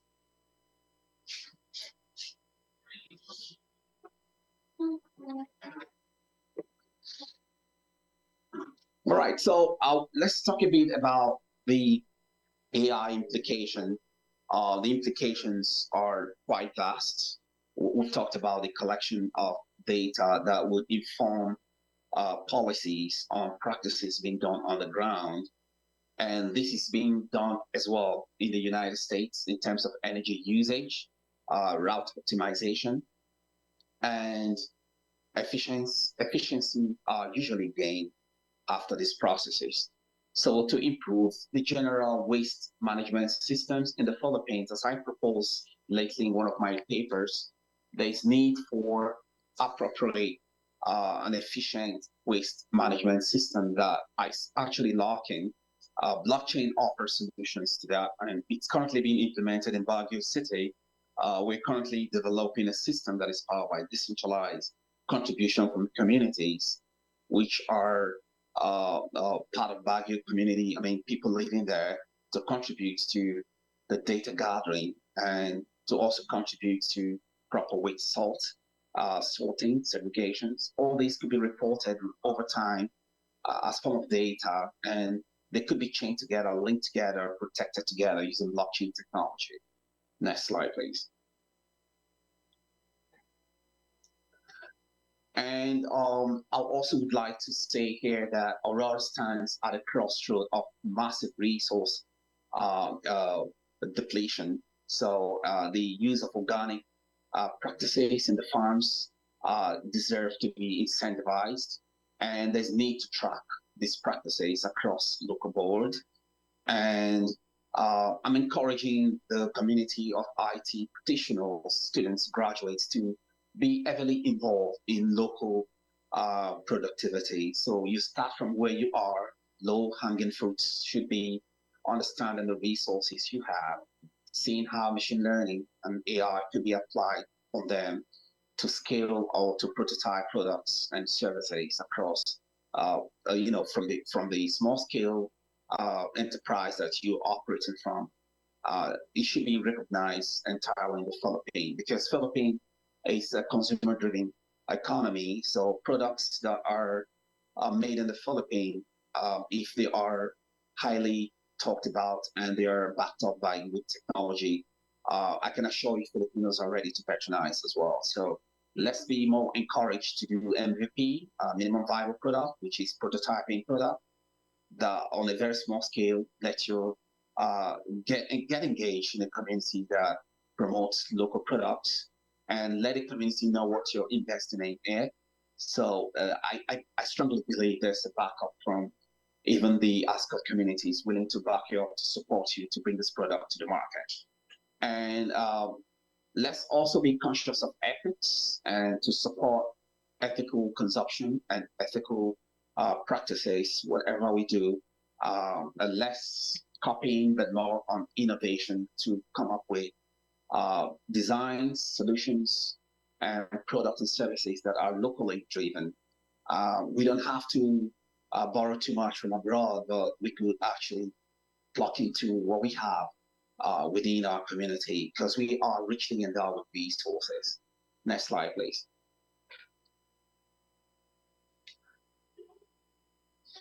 And what could be your role? That will be the next question. So your role is to embrace these tools that are being highly talked about. Professor Atanaka talks about the easy approach of embracing this technology, and I'll also, support that by saying that the generative AI has provided us the easy entrance to the use of this technology. And a very key entrance point as well is for you to be in the ASCOT community, whatever your domain or your thesis is. Always bear in mind that you're going to be part of the community of producers, but not just consumer. Innovative solutions could be found anywhere. It doesn't have to come from the developed countries. It could come from anywhere. I've seen quite a number of Filipinos coming up with innovative solutions, and they are all geared towards addressing unique challenges across different provinces. I believe Aurora, as a unique province, Baler is very popular across the world, should be placed in a spotlight where research and development are geared towards producing local resources, scaling them, or conserving them for the benefit of future generation. Next slide, please. And with these, I would also remind you that Aurora is heavily enriched with minerals, especially metallic and non-metallic minerals. Part of my training enabled me to study geology, which is the study of the structural composition of the earth and the minerals enrichment of the earth system. So I believe Aurora is highly endowed with metallic resources, including copper, gold, etc. Non-metallic like clay as well, they're all there in Aurora. Besides time, IT students and graduates begin now to explore the data signatures from these minerals, be it from MGB, from EMB, from DNR, to explore possible models that predict the presence of these minerals, their enrichments and their placements, and including their extraction and processes. I'm a big fan of not just extraction of resources, but being able to design solutions now to produce them and utilize them as well. The utility of this mineral, in my argument, is very important and critical to the development of the Philippines as an economy, because extraction itself does not lead to growth. Extraction in the mineral industry in the Philippines is less than 1% of the GDP. That tells you that a lot of Filipino sweat in terms of mineral extraction is not being appreciated. So I think the IT industry and graduates from the IT universities and colleges should embrace the use of AI, machine learning to come up with better processing technologies and better utility technology as well.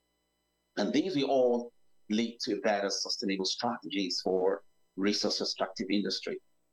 And that now would also inform the community that are heavily involved in extraction to practice a better way to manage the environment.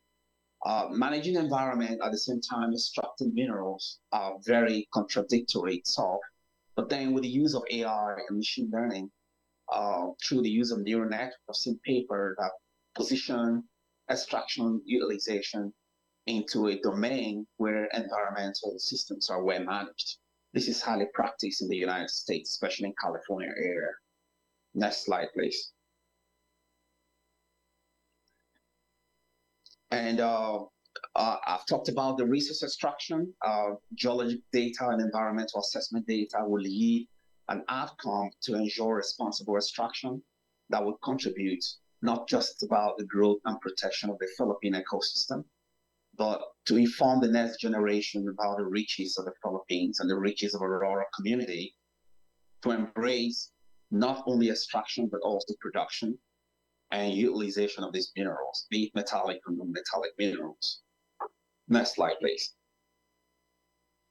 One of the reasons I have to stress the geological component and the mineral extraction component is I'm an expert in this field, and I've seen a lot of damages being done over the landscape in the Philippines.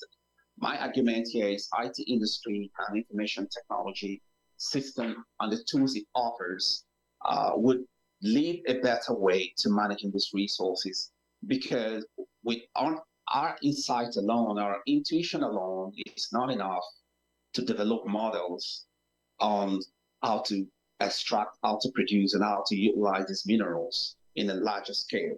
The models which are built on fine-tuned data could actually enhance the application of these tools. So I'm calling on students and graduates, and I'm also calling on the academia to work together to apply this technology locally, because there are huge opportunities for these technologies to be used locally to source the right data, to give a better model, and to explain the riches of our community, how they could be produced, how they could be utilized, and how they could be managed efficiently. And on this note, I encourage collaboration. This is very important.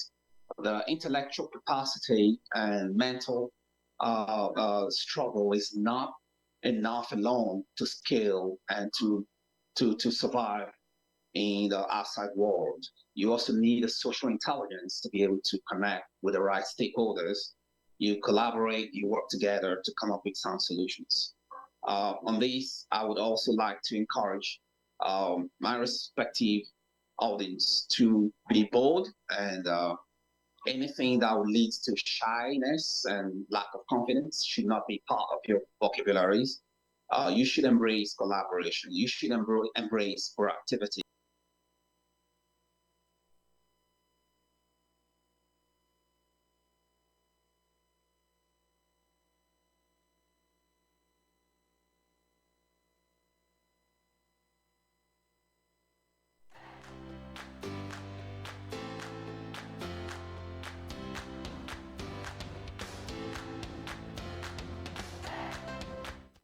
Hello, Dr. Prince. I think on your end, your audio was muted or got turned off. Dr. Prince, we can't hear you from our end. Something came up. Okay. Is he back?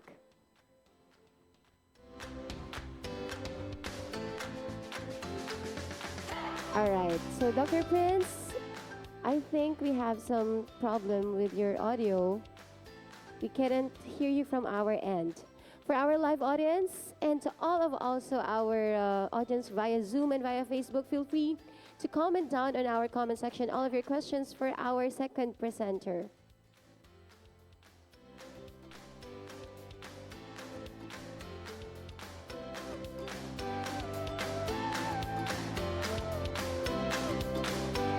We can't still hear you, Dr. Prince.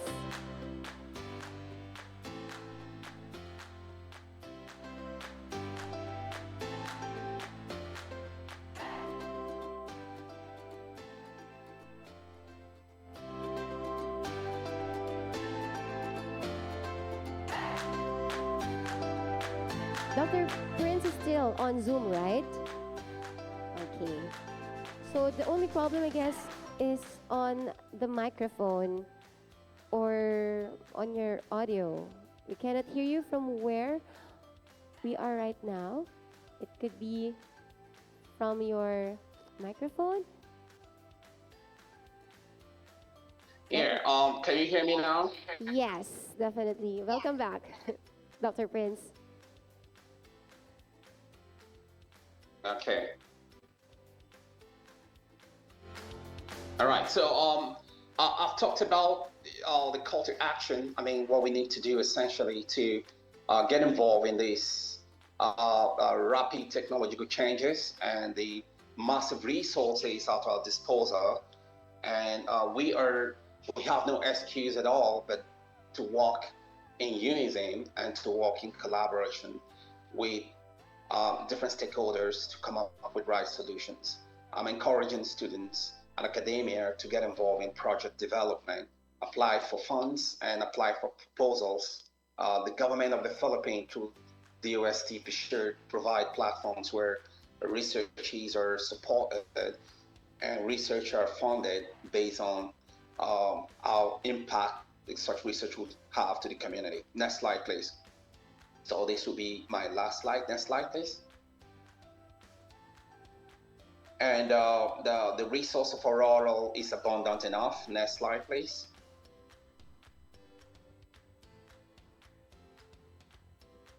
And the final thought will now be to be able to work together and to provide a better solutions for the future of Aurora community and the future of ASCOT in the hands of those that are willing to make impact. This impact would come as a result of being able to recognize the importance of AI, machine learning, and Web 3.0. Next slide, please. So we do have a couple of questions to consider. Next slide, please. Next slide, please. The questions here will now be, how can we integrate AI and blockchain to improve the resource management of our community? These are the pondering questions, Dr. Days, that I kept asking myself, which I believe students should be able to answer as well at the end of these presentations. And what are the specific environmental risk challenges in Aurora that could benefit from this technology? So we just keep discussing this over time, and you're free to reach me anytime from the university IT department. I think they have my contact, so I'm willing to have collaboration with researchers that are willing to work with me as well in our startup in Baguio City. Thank you, and thank you so much for such a privilege. The floor is now open for questions. Thank you.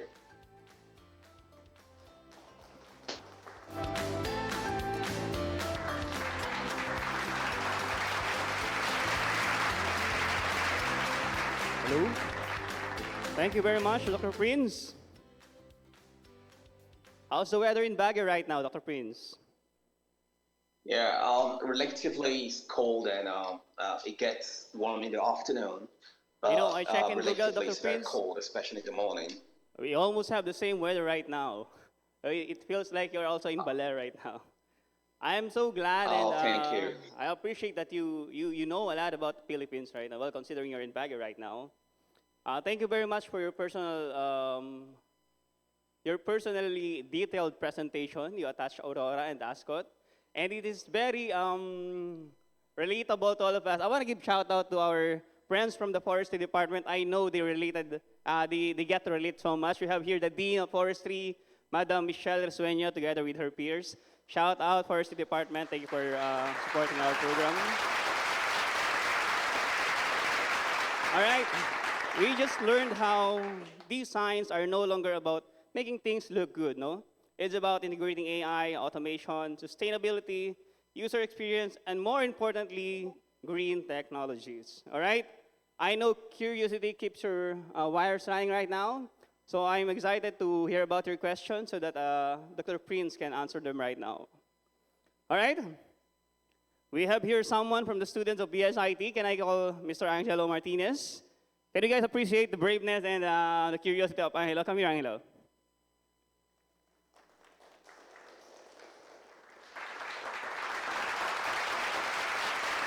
So here is my question, sir. What are the current challenges in implementing climate change adaptations measures in the Philippines, and how can AI address these challenges? Ulitin ko po, I will repeat. What are the current challenges in implementing climate change adaptation measures in the Philippines, and how can AI address these challenges? Oh, okay.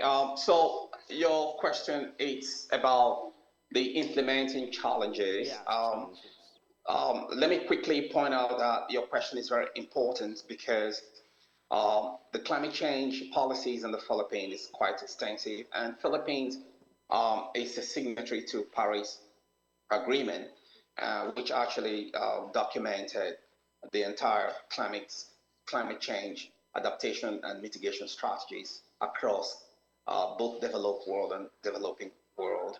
And being a signatory to such agreement or treaty, Philippines has extensive climate change policies and very outstanding one as well. But the problem is the implementation has been very, very slow, especially in the area of the infrastructure proof for climate change, especially for climate adaptation. So that blame has to go to the government to act fast enough to improve or to increase the budget on infrastructure development that would be climate proof to mitigate or to absorb climate shock that has been predicted to scale in the future.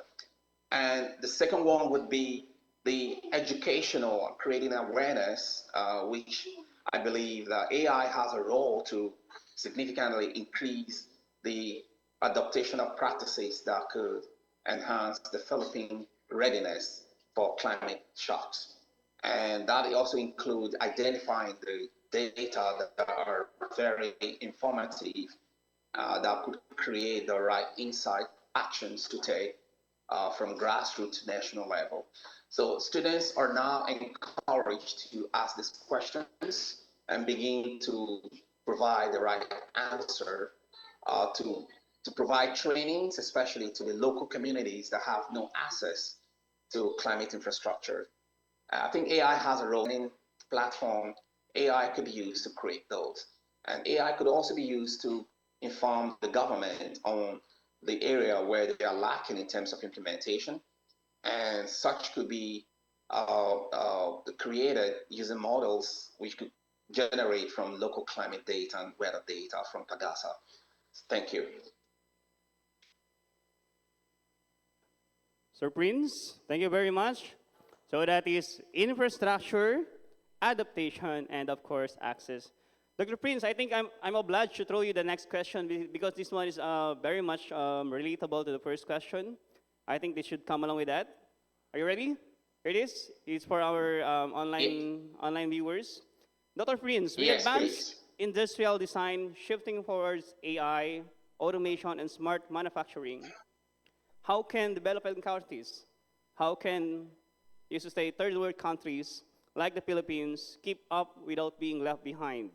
What strategies can bridge the gap between high-end, high-tech solutions and resource-limited environments? What do you think can be the baby steps that Philippines or countries alike may take? Okay, so let me give you a very brief answer on that, but I hope I can make it brief. All right, so the host of challenges you've listed, they are all similar challenges to developed countries as well. The point where I might want to approach this question is we don't really have to we don't have to be competent in all the sectors. We have to choose the one that we can provide competencies for. For instance, the information technology and business process management industry in the Philippines actually offers about 1.8 million Filipino employments. And that sector actually contributes to about $38 billion revenue in 2024. So just in BPO sector alone, Filipino is doing very well. So in the area of automation, in the area of IoT and all of that, we may be lagging behind because we don't have enough infrastructure in terms of training, upskilling our IT sector, IT students and IT practitioners on adopting those technologies. So a way forward is to be able to identify the low-hanging fruits and to approach them, seriously, not just moderately, but seriously, for us to be competitive, for us to have a competitive advantage. So my encouragement word to Filipino community that are in IT sector is to be proud of themselves as to how they have contributed to the BPO industry, and also to do more in terms of productivity, how to use this technology in productivity.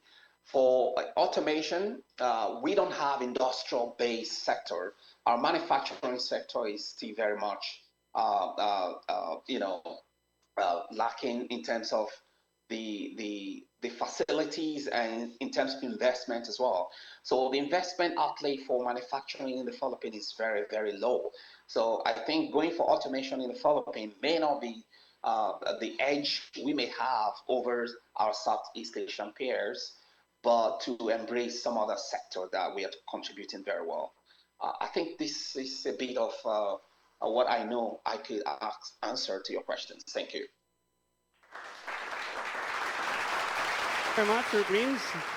I like how you answer things, scientific and with numbers. All right, as much as we'd like to continue with this light and academic discussion with Prince, that is our time. Our time is over for our Q&A. And I like to leave you this, that ideas are funny and crazy until they are possible, and then they are called innovation. So as Prince would say in his presentation, young minds keep innovating. Thank you very much and good afternoon. Wow, thank you very much, Sir Von. Tech with a purpose. Again, thank you so much to Dr. Prince Edgardo for reminding us that innovation isn't just about progress. It's about making a difference. Now, who's ready to harness technology for a better world? Digital transformation isn't just about technology. It's about empowering communities. Let's hear from Dr. Alan Paul L. Estevan as he discusses digital transformation for community empowerment. This session will be moderated by Assistant Professor Cristalita P. Lombres. Thank you, ma'am. Good afternoon, everyone. Can you hear me?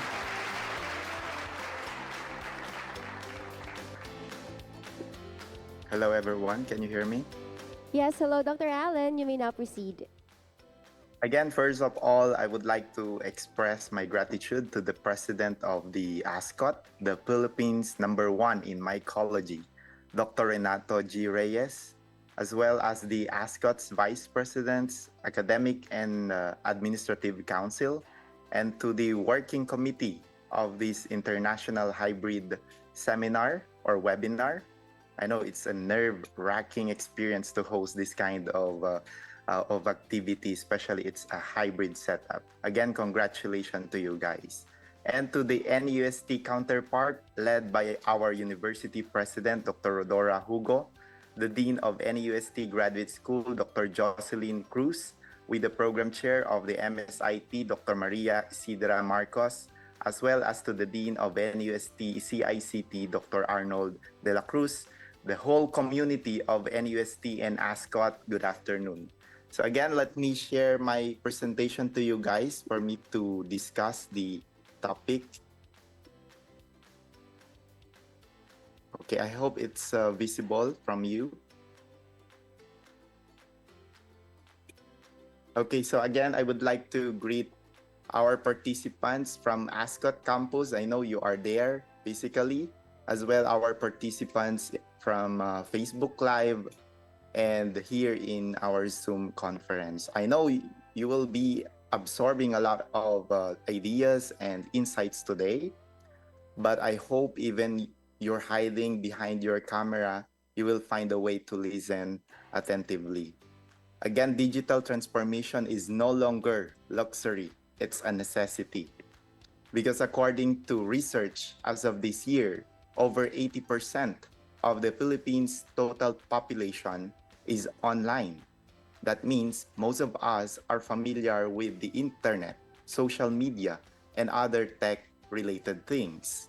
The digital divide is shrinking, or as we say in Filipino, lumiliit na po ang division, because our digital fluency continue to grow. Fast forward to 2050, research group predict that 99% of the population will be online. Why? Because in 2050, Generation X and millennials will be senior citizens. I'm sorry to hear that. Probably retired. Yes, even those who think Facebook is the peak of technology, they will retire. Who are the Gen X and millennials here? You can raise your virtual hand here at Zoom, or you can raise your hand there in the ASCOT campus. Okay, so again, you, Generation X and millennials, were not born with smartphones in hand, but you adopted over the time, right? Now let's talk about Gen Z and Gen Alpha. Who are the Gen Z and Gen Alpha here? You can raise your virtual hand. You are the tech-savvy digital natives. You are not just familiar with laptops and internet, but you also have grown up with smart devices, automation, and AI chatbots, and also global connectivity.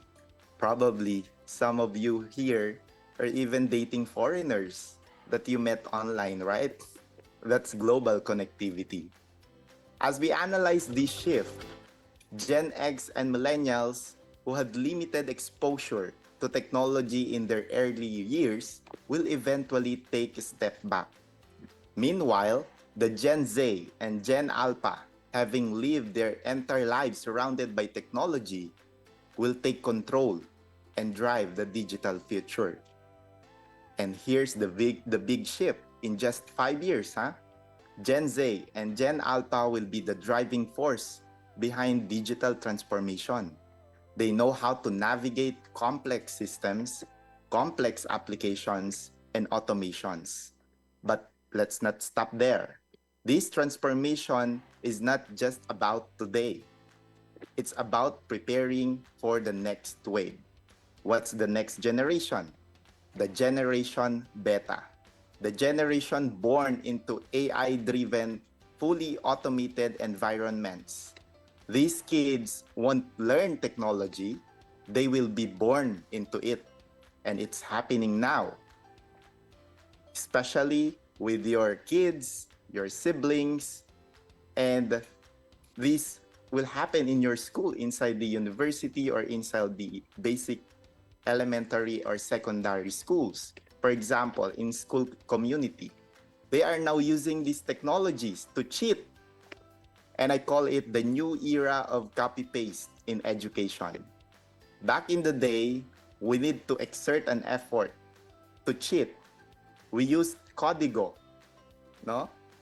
The tiny notes, or we write it in our hands, in our clothes, or even inside in our collars. And some of us may have paid a classmate to do our assignments. I'm not pointing fingers here. But today, our students are now more powerful than we are. They are backed by technologies that allow them to excel in your class. Automation has become second nature to them because it's part of who they are. They are the Gen Alpha and Gen Beta. This means that task or any task or assignments given to our students is no longer answered with the help of parents, but through the capabilities of AI. Voice recognition plus AI, they get real-time answer without lifting a finger. They can write essay that will humanize, that you can hardly tell the difference. You use Google form or any form for your quiz or assignment, they have tools to scan the screen real time. And if the question is displayed on their screen, AI can instantly flash the answer in front of them. This is the new copy-paste in this era. And this is how technology transformed the communities. And sadly, not just that. All those accessories worn by your students are now their tools for strategizing. Smartwatches can now connect to the internet and functions like smartphones, view text, view images, and even watch videos. And those glasses, they have become the screens of the future. These smart devices can now provide answers to any questions thrown to them. Please remember, technology is no longer just a tool. It's an extension of who they are, the community.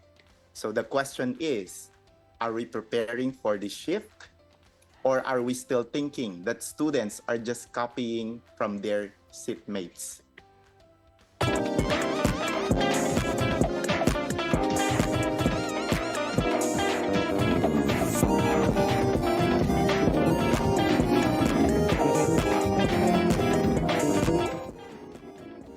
Apologies, sir, but I think your presentation has an audio with it and it automatically Can you played. All right, it's not can you hear? good. You mean I proceed now? Again? Oh, okay. But you hear the sound, ma'am? Is that correct? Oh, a while ago, but it's now okay. Okay. So I will turn off the sound so that we can remove the disturbance. Yes. Sorry for. Okay, let me share again my screen. Go ahead, Doc.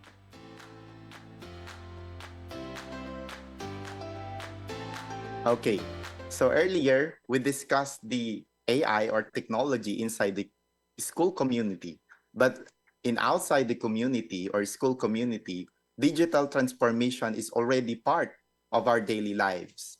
You've experienced it firsthand when you walk into the fast food chain or fast food restaurant. You are no longer greeted by a cashier, but by a giant touchscreen asking for your order, right? And also in our community, piso Wi-Fi is everywhere. It makes internet access easy. Just insert a coin. In your barangay, GCash, Paymaya, and other digital wallets are now accepted, like ATMs, cash in, cash out, and pay with just a tap. And let's not forget online shopping, which is now so deeply embedded in our daily routine. This is the digital transformation in action. It's no longer a futuristic idea, it's happening now, shaping the way we live, we work, and interact. Now, I know many of you here are IT professionals, IT students, researchers, and also faculty members from state universities and colleges, and even HEIs. And some of you are probably discussing IT projects right now.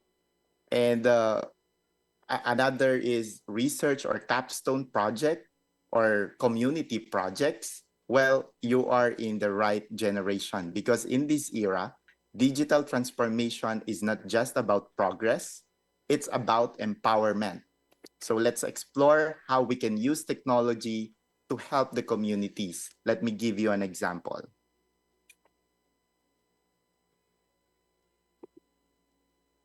Okay, so in my 6 years at the university, which is NUST, I've been deeply involved in research and community projects.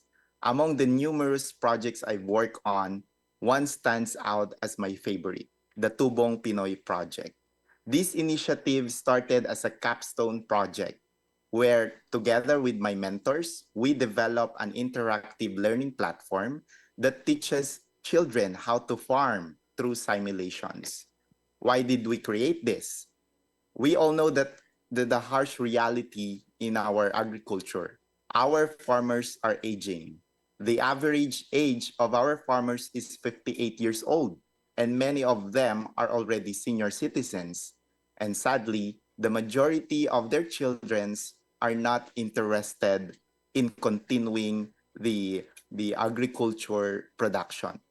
So we ask ourselves, how can we bridge this gap? Through our platform, children and young people can learn the entire farming process step by step. We started with the rice, corn, pechay, onion simulations, covering everything from land preparation, crop management up to the harvesting, all with real-time weather forecasting integrated. We also include a budget management system allowing users to track expenses and monitor production costs. To make it even more engaging and practical, we build an e-commerce section for agriculture supplies where users could experience buying and transacting online. We also added trading system where they could post their harvested crops, set their prices, and allow buyers to bid directly in the platform. So these features are in a one platform, which is the Tubong Pinoy. After developing the platform, we implemented it in the community of Bongabon, where we work with out-of-school youth community from different barangays. Through a series of hands-on sessions, they learn farming concepts using the platform, all under our supervision with municipal agriculturists. And the result, after 2 years, many of our participants are now helping their parents in agriculture. Some of them have taken over the management of their family's farmland. One inspiring story is Roby, one of our participants who, after the completing of the program, chose to continue his family's agriculture business. When Roby joined our project, he only knew how to use cell phone. He had limited knowledge about farming, but using our platform, we trained him how to use the platform step by step. And after a year of using the application, he decided to apply what he had learned in real life, using the platform as a guide while working on the actual farm. Today, he is successfully managing their farmland on his own without needing his father's guidance, but the guidance of the application. We also initiate in the graduate school, initiate various IT projects community for the community designed to different communities. Through these initiatives, we have received high impact community projects evaluation from a third-party institution. It's the fruit of our effort helping this community, the community of farmers and others. Now, I know you have so many ideas and concepts on how you can help and contribute to our community through IT. But before we go to that, let me show you the problems and challenges that prevent projects from being effective or making a real impact. So due to limited time, I will cut the presentation and I will identify 4 challenges. And the first challenges is understanding the community. When we hear the word community, we tend to think of a small barangay, right? Or an indigenous group. But let's erase that mindset. Community is a broad term, and it can be divided into 3 categories. Number 1 is community types based on location, and under this category, we have urban, rural communities. And now we have this new community, which is the online communities. The second category is the community types based on shared interests. Example, student communities, community of educators, community of business owners, and so on. The third one is community type based on shared belief. Like, for example, religious communities, academic communities. This means your potential clients are not just barangays. Even private companies or organizations and even online groups are considered communities. Why is this important? As IT professionals, one of our biggest challenges in developing a project is when your beneficiaries or participants have diverse interests. For example, in a barangay setting, you choose the barangay community. You have participants which are children, adults, seniors, parents, business owners, barangay officials.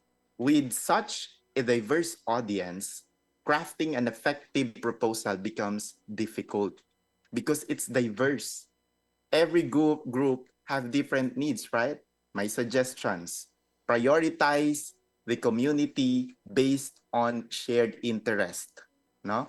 The student communities, for example, community of educators, community of business owners, community of farmers. So you can focus, you can prioritize that community so that you have a specific direct community group. So focusing on that specific group with common interest, you can design a project that truly fits their needs, right? Because they shared common interest. Next is understanding the needs of the community. So when discussing project ideas, we tend to, to identify a problem. We tend to identify a problem and immediately jump to a solution. But that's the wrong approach. Before proposing a project, it is important to properly assess the actual needs of your identified community. Otherwise, we risk developing solutions that sound great in theory, but don't truly address the real issues. You have probably encountered these three aspects in the needs communities. Number one is perceived needs, what people think they need. Real needs, what data and research show is actually needed. And the third one is the future needs. You may have been thinking of this. So this is the three key component of needs assessment. So you need to identify the needs, the specific needs for each for these components. Example, under perceived needs, what people say they need. A community survey finds that residents want free Wi-Fi hotspot because they struggle with internet access. That's the perceived needs. That's the people needs, no? But sometimes perceived needs do not reflect the root problem. For example, the real issue might be a lack of digital literacy before they can get the internet, or not just internet access, both the digital literacy and internet access. So that's how we evaluate. You need to ask the community, the partners, so that you can identify the real needs or the real issues. Under the real needs, what data and research show? Example, data shows that only 30% of community members can perform basic digital tasks like sending emails or using online banking. That's the data and research finds from the paper or research findings. But even though people ask for better internet based on the data provided, the real need might be digital skills training so they can fully benefit from the internet. So there's a difference of the proposed projects on that based on the data that is being presented and the actual situation. And the third one is the future needs, meaning what will be needed. Example, if automation is replacing traditional jobs, the community may need training in AI, coding, and remote work skills, even if they don't see it yet. So future needs. But investing in cybersecurity awareness may not seem urgent today, but as more people get online, cyber threats will increase. Probably we need to address first the cyber threats before going to the future needs. So you need to assess the needs of the community through needs assessment, and you need to identify these three key factors: the perceived, the real, and the future needs. Here's an example of possible project focus based on the needs assessment. For example, the perceived need, we need better internet security because people keep losing their Facebook accounts to hackers.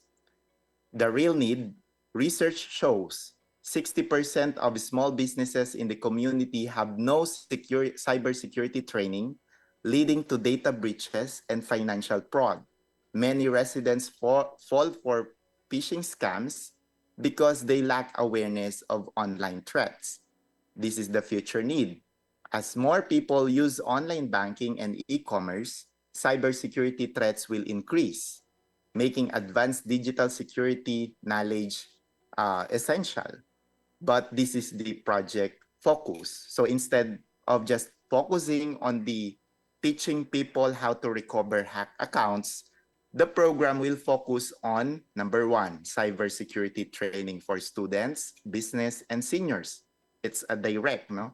Number two, simulated phishing attack awareness programs. And number three, a community cybersecurity hotline for reporting scams. So you can create a community projects about that. specific and detailed, and encapsulate the perceived real and future needs.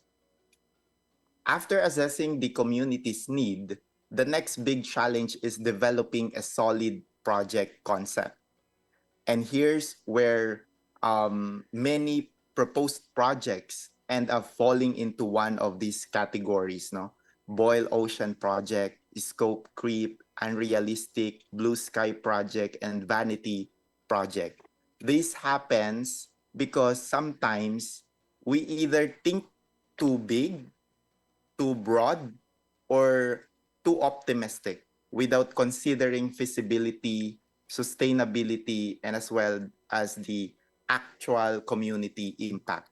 That's why it's important to strike a balance between ambition and practicality. For example, under the Boil the Ocean project, your project is total digital transformation for all. Your concept is a project that aims to provide high-speed internet, digital literacy, online business opportunities, cybersecurity training, and government e-services to an entire community all at once. Why not start with one area? Example, digital literacy for the phase 1, and then expand gradually. First, training, then infrastructure, and then e-services. So that's under Boil Ocean or Boil the Ocean project. Under the Scope Creep project, let's say, for example, you are proposing a Smart City 2.0. Your concept is about a project that starts as installing smart street lights with sensors, but later we will expand this infrastructure into AI-powered traffic monitoring, smart water meters, a city-wide drone surveillance system, including blockchain-based voting without clear resources. So that's your concept, that's your project under Scope Creep project. But why not strict to one clear goal at a time? For example, for phase 1, you just focus, your proposal just focus on the smart street lights. And then after that, you will add new features only after successfully launching the first phase. Under the unrealistic project, let's say you propose a project, AI-powered community workforce. The concept is a plan to replace all manual jobs in the community with AI-driven automation, robotics, and machine learning within just 1 year. But why not start with basic automation for small tasks? Like, for example, chatbots for community inquiries, provide digital upskilling programs so workers transition into tech-based roles. So you need to start with the small. Under Blue Sky project, you are proposing hologram classroom for every school. Your concept is every school in the community will replace teachers with AI-powered holograms that can customize lessons in real life and interact with the students. But why not introduce VR-based learning module first as a supplement and not a replacement? Use AI-powered chatbots for tutoring, but keep teachers in the loop. So you need to be specific and direct. Under Vanity Project, let's say, for example, you are proposing the world's biggest community coding bootcamp. It's a vanity that's under the Vanity Project. And your concept is a flashy initiative aiming to train 50,000 people in advanced programming in just 3 months, promising them high-paying tech jobs immediately after. That's a kind of vanity project. But why not start with a pilot program? For example, you choose 100 students and refine the approach first. And then after that, provide beginner-friendly tech skills. For example, digital marketing, basic coding, IT support. Focus on real job opportunities, not just flashy enrollment numbers. Like, for example, you need to have 50,000 people to be trained. No? Now, the last common mistake is setting the goals and objectives of your community projects. One of the biggest mistakes in project development is how goals and objectives are written. For example, help unemployed youth. Now, to make it more clear and actionable, why not train 100 unemployed youth in digital skills within 6 months? So parang target, no? In this sense, we ensure that the project stays on track because we are talking about measurable criteria. Always set SMART goals: specific, measurable, achievable, relevant, and time-bound. Why is this important? Because this goal serve as a guiding mechanism, helping you as a project leader or member to determine if the project was successful and if it can be replicated or scaled in the future. Because at the end of the project, you need to evaluate whether the set goals and objectives were actually achieved. And you cannot measure goals and objectives without real things or numbers. Please remember that. Another example, your project proposal is IT workforce upskilling for job readiness. Let's say, for example, offer certification programs in coding, data analysis, and cloud computing to 200 job seekers. Partner with local businesses to provide internship and job replacement. Conduct career coaching session and resume building workshop for participants. Diba? It's very clear and it's measurable. So with this kind of example of goals and objectives, we measure and attain goals, no? Like those in this example or in your screen. You can easily assess whether your project has been successfully achieved. You just need to check the numbers if it is achieved after the project. These kind of goals and objectives allow you to track the progress by quarter and identify areas for improvement if it is not achieved, and ensure that the project delivers tangible result. Like, for example, the bolded text in the screen. Please remember that whatever technologies we produce as an IT professionals or IT experts, we need to set what's the goal and objectives of that technology.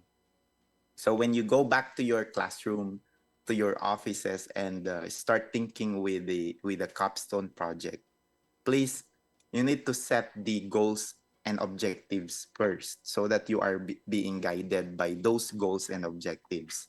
And don't forget, put our people's needs first. You need to conduct a needs assessment if it is the actual issue or the actual needs of your identified communities. No matter how advanced technology becomes, it should always serve the people first, solving real problems, improving lives, and creating opportunities. Please also remember, digital transformation is not just about the technology, it's about the people. It's about ensuring that every community, regardless of location or background, can thrive in the digital age. And that's the end of my presentation. Thank you, everyone. I'm ready to accept questions.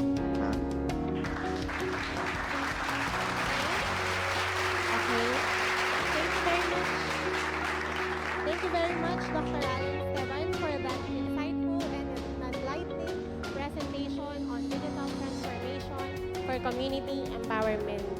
Your insights on uplifting and empowering communities are both timely and inspiring.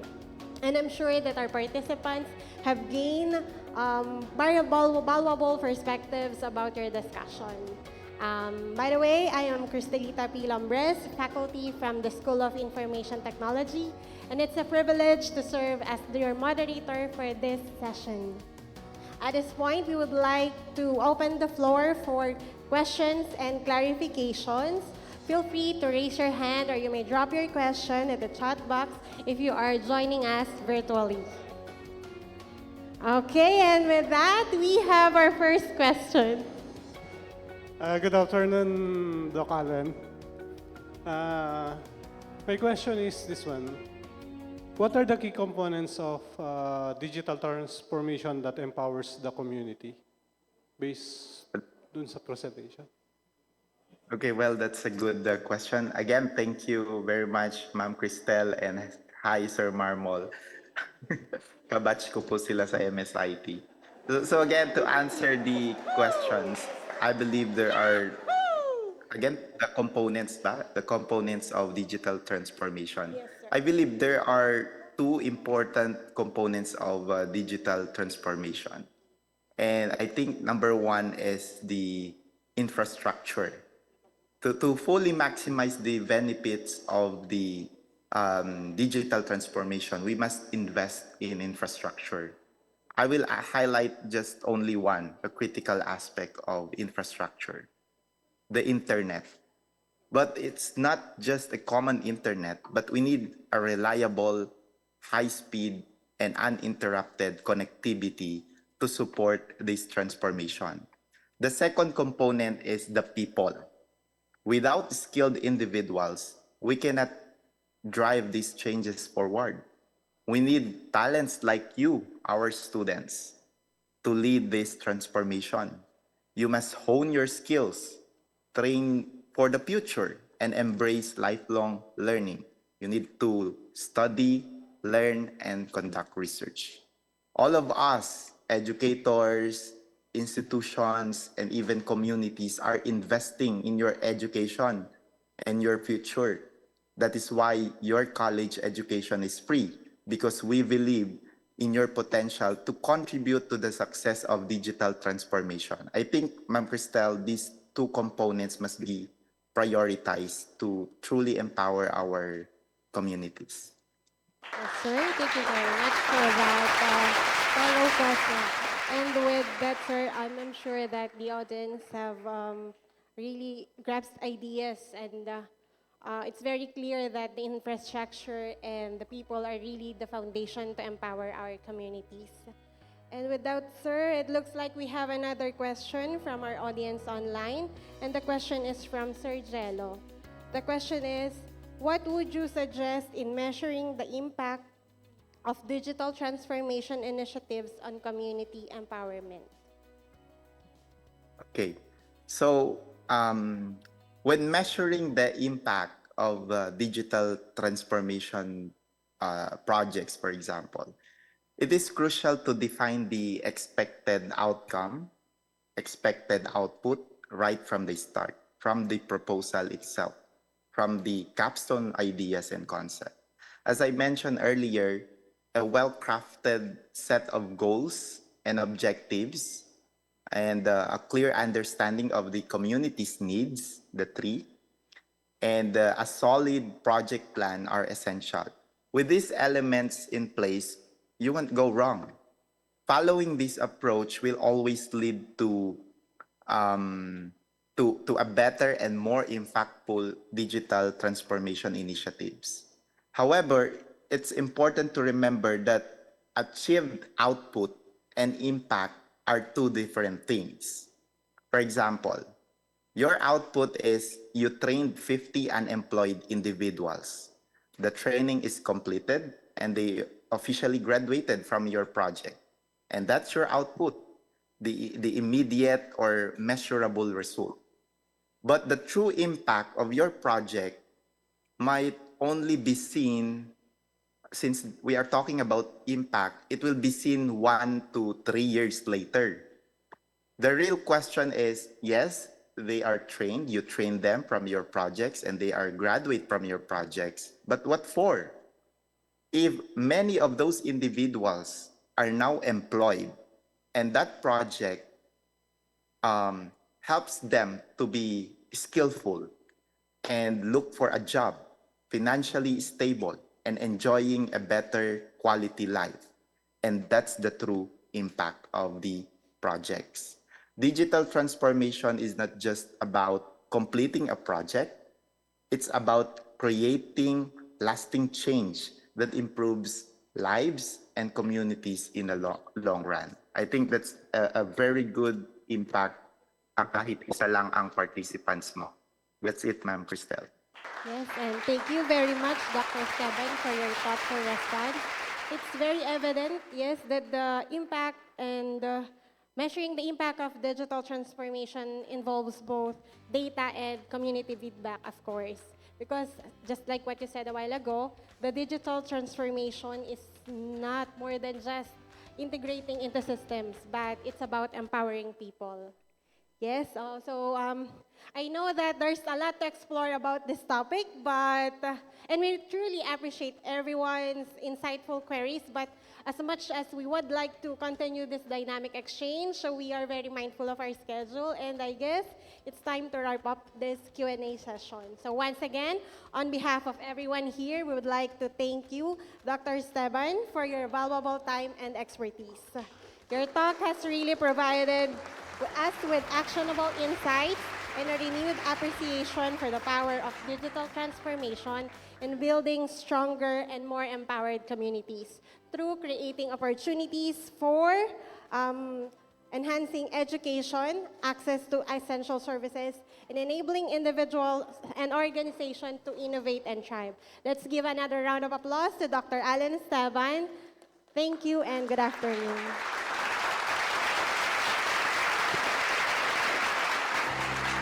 Empowered communities, one digital step at a time. Thank you, Dr. Alan Paul L. Esteban. He is the chairperson sa Research Extension and Training Graduate School of Nueva Ecija University of Science and Technology. I enjoyed your presentation, Doc.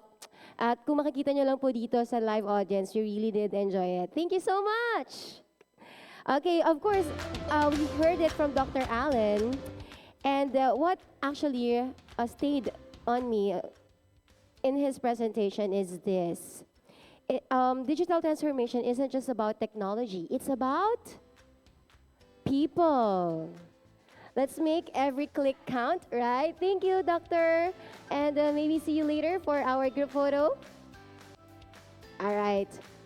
Up next, the biggest cyber threat might not be technology, but human psychology. Our next speaker is Mr. Gerard Albert S. Francia, who will shed light on social engineering, moderated by Mr. Glenn Kennedy B. Marzo. Hi, Sir Gerard, all the way from Guam. And can I just share congratulations on your wedding? You just got married, right? Hi, Sir Albert.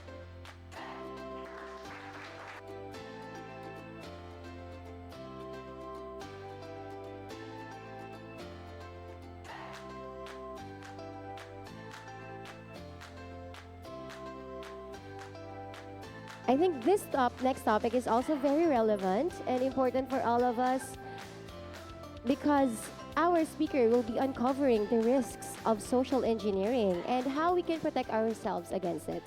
Hi, Sir Gerard. Good afternoon from the Philippines. I think you are muted. Kindly unmute po.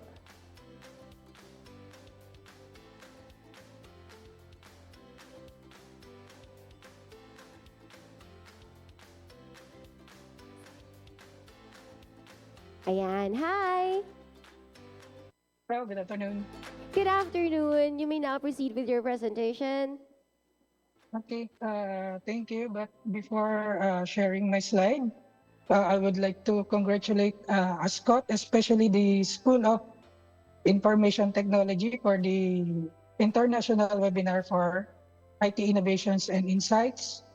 Thank you to Dr. Mayrin V. Amasona for the invitation. And then also I would like to acknowledge all the speakers.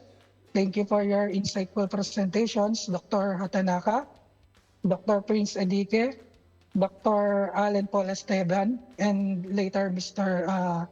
Bldg.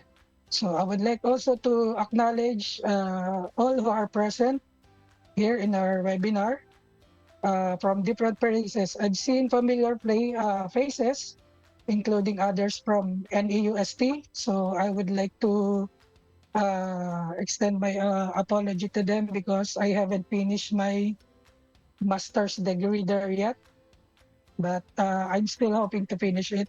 So, having said that, let me share my screen.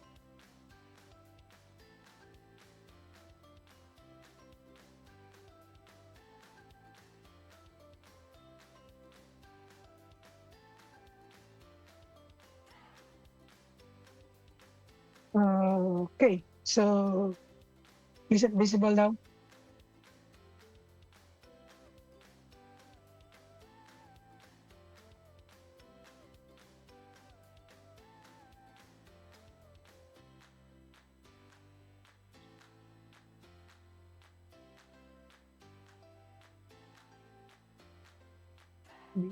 The content.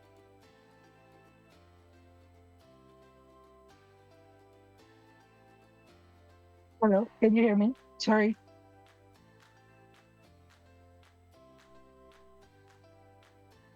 Hello, yes sir, GA. Visible na po yung screen. Okay, thank you. So,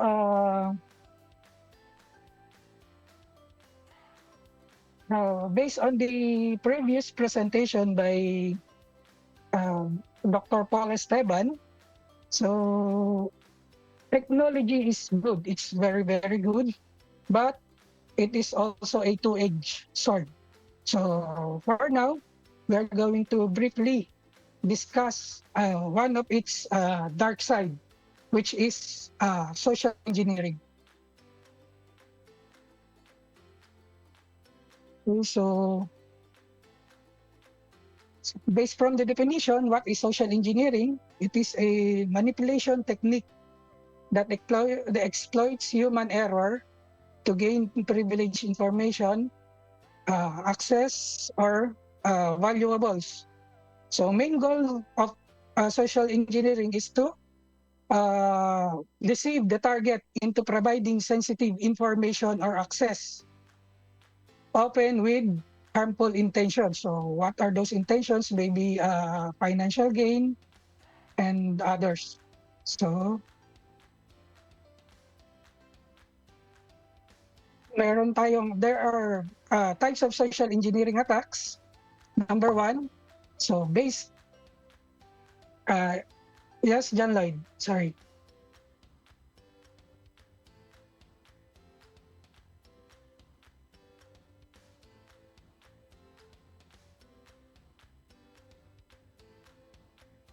Okay, so let me continue. Types of social engineering attacks.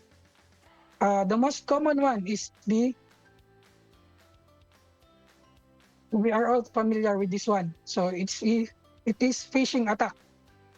The definition, the attacker sends fake or fraudulent email or messages that appear to be from legitimate sources. So the goal is to often to trick the victim into clicking a malicious link or providing personal data. So there are large examples of that coming from emails. Next, we have whaling. So whaling, often referred to as CEO fraud or executive phishings. These are sophisticated cyber threats targeting an organization's high-profile individuals. They are targeting the upper individuals of an area organization to carefully deceive them. So the whaling, because whaling is a big fish, so they are targeting the big fish of the environment, the organization. Next, we have smishing, or some other call it SMSing. So smishing is the practice of sending text purporting to be from reputable companies to induce individuals to reveal yung mga personal passwords, personal information, credit card numbers, and so on.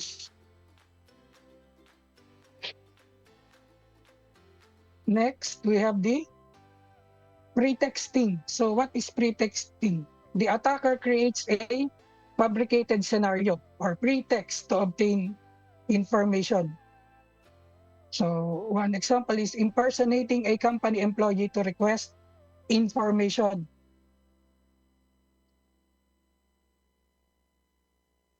Next, we also have baiting.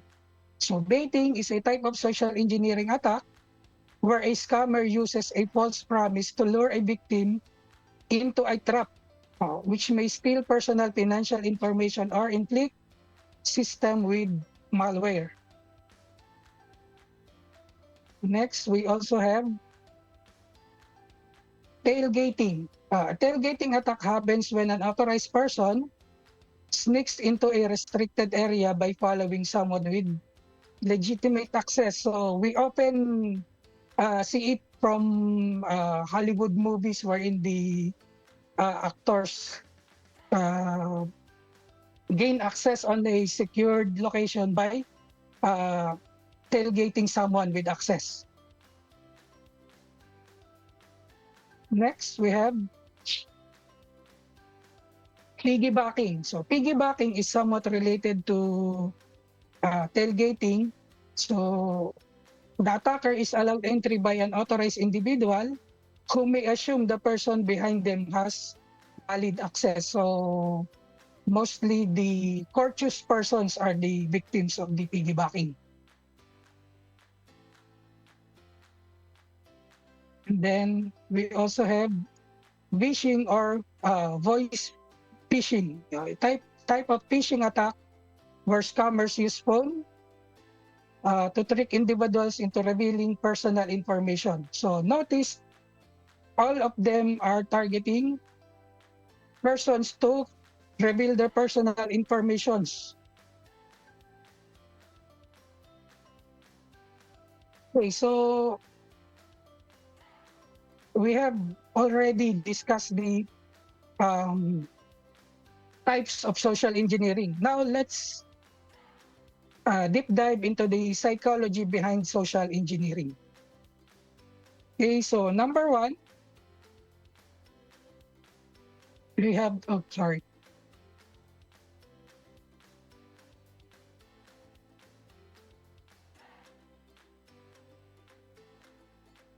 Okay, so number one, we have the trust.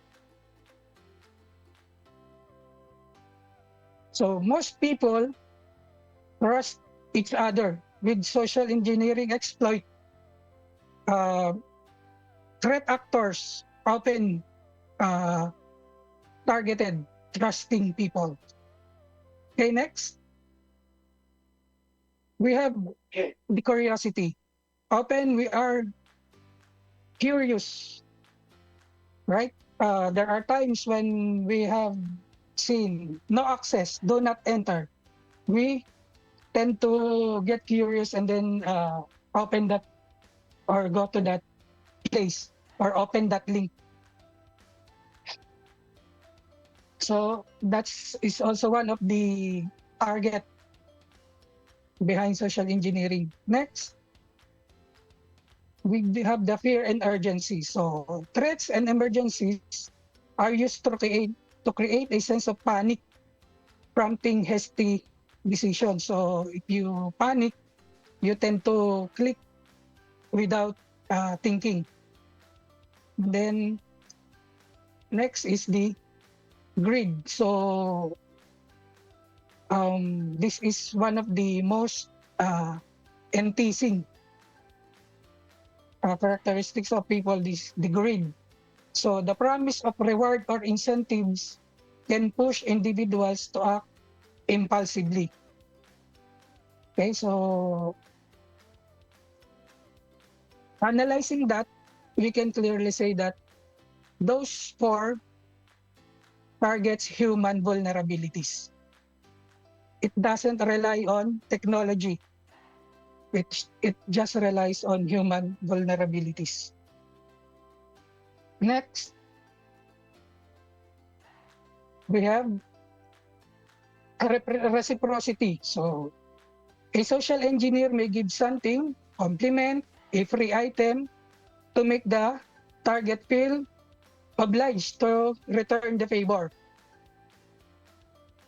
Next is the authority. So exploiting someone's belief in authority or credibility of the attackers. And then next is the scarcity. Using limited time offers, let's say only available now, those kind of selling points to drive a quick response. So these three are what we call the manipulation techniques. Okay, so maybe some of you are questioning what are the real life samples of engineering attacks, social engineering attacks. So we have documented them. So in 2013 to 2015, we have 100 million Google and Facebook phishing scam. So if you want, you can search that over the internet. And then we have $243,000 deepfake attack on UK energy company last 2019. We also have 8.5 million Singapore bank phishing saga last 2021, and then 75 million Belgian bank whaling attack 2016. So there are others, but these are the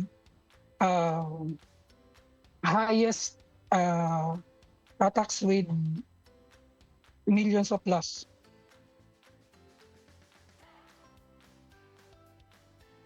Next, we have the consequences. What are the consequences of social engineering? Number one, we have financial loss. Okay, victims may suffer direct financial losses through fraud, theft, or blackmail. And then, next is damaged reputation. Companies suffer from lost trust, damaged relationship, and legal ramifications based on social engineering. Next, we have data breach. So confidential information such as personal, corporate, or government data may be exposed. And then last, we have the identity theft. So stolen credentials can lead to impersonation, identity theft, and further attacks on personal or corporate resources.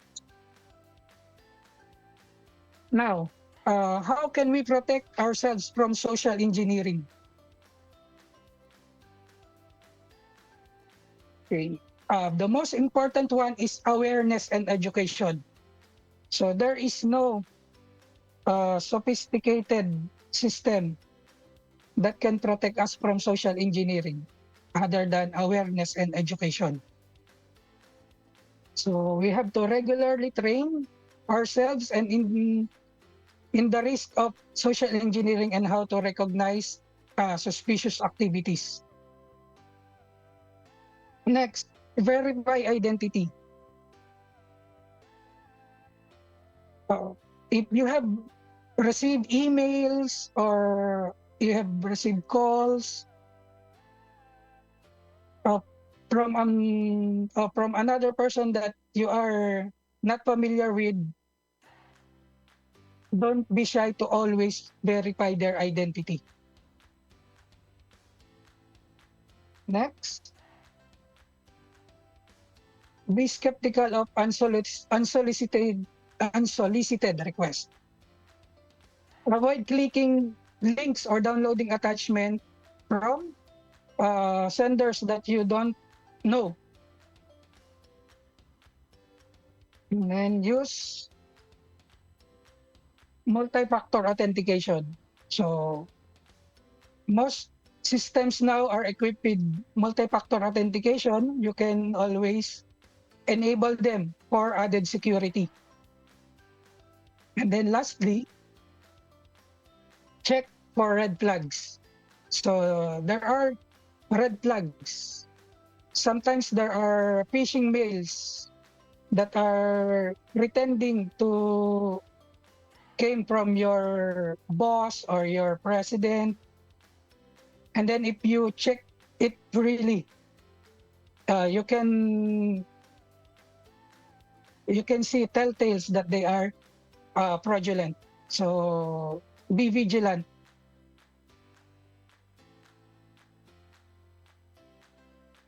Then, lastly, so conclusion, social engineering is a serious cybersecurity threat that manipulates human psychology to bypass traditional security measures. Stay vigilant. Educate yourself and your team to spot and avoid common tactics used by social engineers. And then strengthen your defense through proper safer security practices such as yung multi-factor authentication, security awareness training, and regular threat simulations. So with that, I will leave with two quotes. Phishing is a major problem because there really is no patch for human stupidity. And then, lastly, the weakest link in the security chain is the human element. So because there is no security patch for human brain.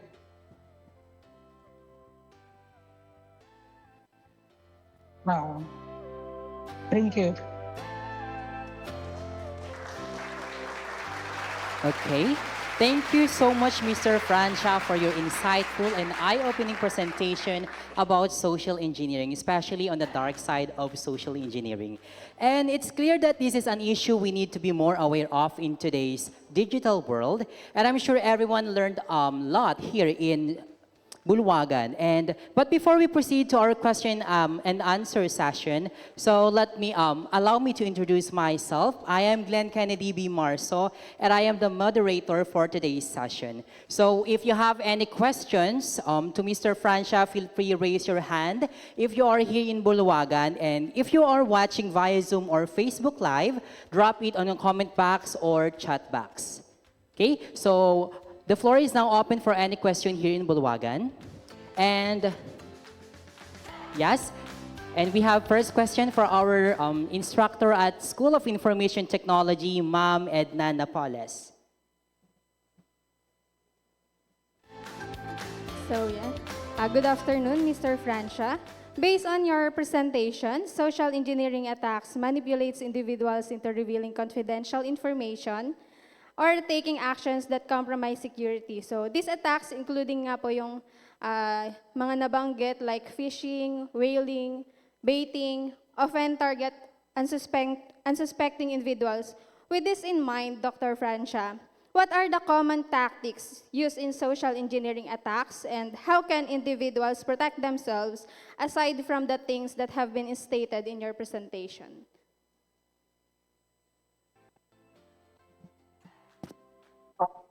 Thank you for the question. It's a very good question. So some of the common tactics being used in social engineering attacks include phishing. So I think most of us have already been a target of phishing. So you can tell it by if you have received emails asking you to update your password, or asking you to click because you have won a lottery. So that is one tactic commonly used, the phishing attack. And then we have also the baiting, offering you, we have free software, just click. Okay, so we have a saying in the internet, if it's free, if you click free, you are also giving free access. Okay, so to protect, individuals should cautiously be aware of those unsolicited communications. There are other tools like anti-phishing systems, anti-malware systems, but security, but we can always think that people is the weakest link in the security chain. So the most important tool in counter-measuring social engineering attack is be aware. Okay, thank you so much, Mr. Francia, for your insightful response. And also be aware of the things or the links that you are going to click whenever you receive it on the messenger or any platforms. And aside from that, keep always make your password strong for you to be able to not to gain some of the phishing that that possibly happen. Okay, so before we proceed, we have a question also coming from Facebook Live, and it comes from Princess Ramirez. And the question is, what is social engineering and how does it differ from traditional hacking? So, thank you for the question. Social engineering is a psychological manipulation technique used to trick individuals into divulging confidential or personal information. What separates it from the traditional hacking is social engineering targets the people. Other form of hacking targets the system, the technology. So, as I've said earlier, and from the codes that I've shared, so there is no patch for human stupidity. So we have to really educate ourselves. Okay, thank you so much po, Mr. Francia, for your valuable and informative insights. And I'm so sorry to say, but we've reached the end of our question and answer session for this topic. And thank you everyone who submitted question and participated in this session. Thank you so much. All right. So guys, think before you click. Thank you so much to our presenter, Mr. Gerard Albert S. Francia, for that eye-opening session on social engineering. The internet is a jungle, but with the right awareness, we won't be easy prey. In a world of constant cyber threats, how do we stay secure? Finally, we have our last speaker for this afternoon, Mr. Angel Tigre Doble, who will tackle cybersecurity. And this session will also be moderated by Ms. Jessica Kate P. Victorio. Live here at Senator Edgardo J. Angara Hall, our speaker once again, Mr. Angel Tigre Doble. He is the founding president and chairman of the Philippine Institute of Cybersecurity Professionals.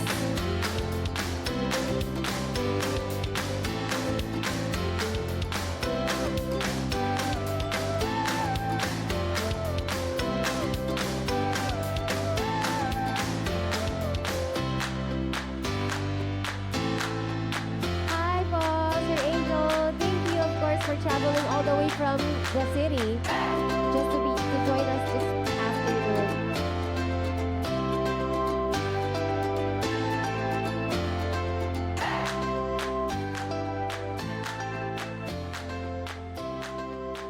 Okay, so good afternoon, everyone. To all who's joined online and here in physical. I'd like to present today what's going on in our cyber threats and our mitigations. In my 30th year, this is my 30th year. I was there before firewalls were introduced. I was already in the practice when the first hacking happened.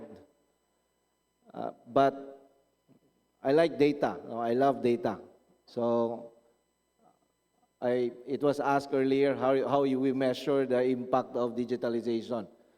In the same manner, I love measuring the impact of what we do, what we've done in cybersecurity. So as a backgrounder, data compromise between in 2020 to 2024, across these years, over 80 billion records have been exposed. due to hacking and breaches, with increasing sophistication in attacks, leveraging vulnerabilities in platforms, and large-scale ransomware campaigns. And in financial losses, in 2023, ransomware payments with a record-breaking of $1.1 billion globally. In 2024, we are already reaching in the middle, no? 459.8 million, which surpassed 2023. And the largest ransom payment so far is $75 million. And the total cost of global cybercrime in 2023 was estimated at $8 trillion, which was expected to reach even more this year, 2025. So, it was mentioned earlier that about phishing, no? So estimated between $15 billion to $20 billion. Now, what is the landscape, no, in our threats and attack techniques before and today? So let's say let's just compare between 2000 to 2010 and then 2023 to 2024. So for the threats, earlier in those years, there were worms and Trojans. And then the techniques as to how to propagate was email-based distribution and social engineering, as mentioned earlier. In 2023 to 2024, we have ransomware and even advanced malware variants, as well as and for the techniques, we already see advanced phishing, malicious QR codes, and polyformic codes. For exploitation, in 2000 to 2010, systems and application compromises are threats and buffer overflows and SQL injections and cross-site scripting as the technique. For 2023 to 2024, supply chain attacks, no? Zero-day exploitation. Supply chain attacks is attacking our suppliers, no? For example, if you are using Microsoft, then Microsoft will be compromised. When you download your updates, your upgrades, you will also be compromised. So threat actors will now attack one target that will spread and propagate to many targets. And the techniques, fileless malware. Imagine what is a fileless malware. And living off the land. We've seen this many times. The threat actors are using legit tools that you have in your laptops or servers. For example, legit EDR. You're thinking that your endpoint detection and response is protecting you, but it's actually being used by your threat actors. And of course, the 0 days. 0 days are exploits that do not have patches. So you cannot patch your system. In terms of malware propagation, before there was network-wide infections and through the use of worms and self-replication malwares. Today, we have what we call lateral movement. No? Once the threat actor is inside, it can move from one server to another or one network to another. And the techniques is use of stolen credentials through social engineering that was mentioned earlier, or through exploitation of your vulnerabilities. As well, as for data exfiltration, before, the threat was unauthorized data access, and the techniques was direct copy or FTP-based data transfer, file transfer protocol. No? Today, the threat is data exfiltration from critical systems. And the technique is more advanced, using DNS tunneling and other covert channels, even VPN. Social engineering, before it was just data compromise through deception. It was also mentioned. And the techniques was basic phishing and impersonation. Si Kevin Mitnick, the one who said na there's no patch in human stupidity, he was before, he already died, no? But when I started, he was very famous and he got imprisoned, arrested and imprisoned. He was really good, but most of his hacking, he was using a landline phone, getting credentials. Today, there's what we call a business email compromise, deepfakes-enabled social engineering, and techniques, spear phishing, AI-powered voice cloning, and SMS phishing or smishing. For botnets and distributed denial of service, before it was just distributed attacks on networks and spam, but today, the techniques, basic botnets. For today, we already have DDoS for hire. So you don't need to have the technical capabilities. And you can also buy modular botnets. And the techniques here would be encrypted command and control, social media driven command and control communication. So it's more advanced. Before, for you to be able to do this, you need to understand and learn. Today, you just need to subscribe. Credential theft before was done through account takeover and unauthorized access through keyloggers or keylogging and phishing as well. So keyloggers, when I started, was very famous. We send malware. Once installed, it will run in the background, and every key that you type in your keyboard will be logged. But that was before, because the antivirus during that time is incapable of detecting behavioral-based attacks. No? So kung gumagawa ng thesis yung biktima mo, then mapupunta sa iyo lahat yung kanyang sinulat. Ngayon, meron tayong tinatawag na credential stuffing, both done on the target itself or in a publicly available database, and cloud-based password spraying. The techniques is phishing, password spraying attacks, and even multi-factor authentication bypass techniques. So if you think that you have multi-factor authentication, you think again, you are still not safe. For evasion techniques, before we just avoid detection, no? We try our best to avoid detection. We use simple obfuscation and polymorphism.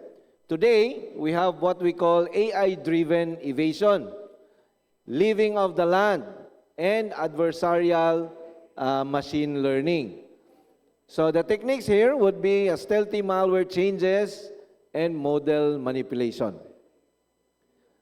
For fraudulent software and scams, we had fake antivirus and basic scare tactics.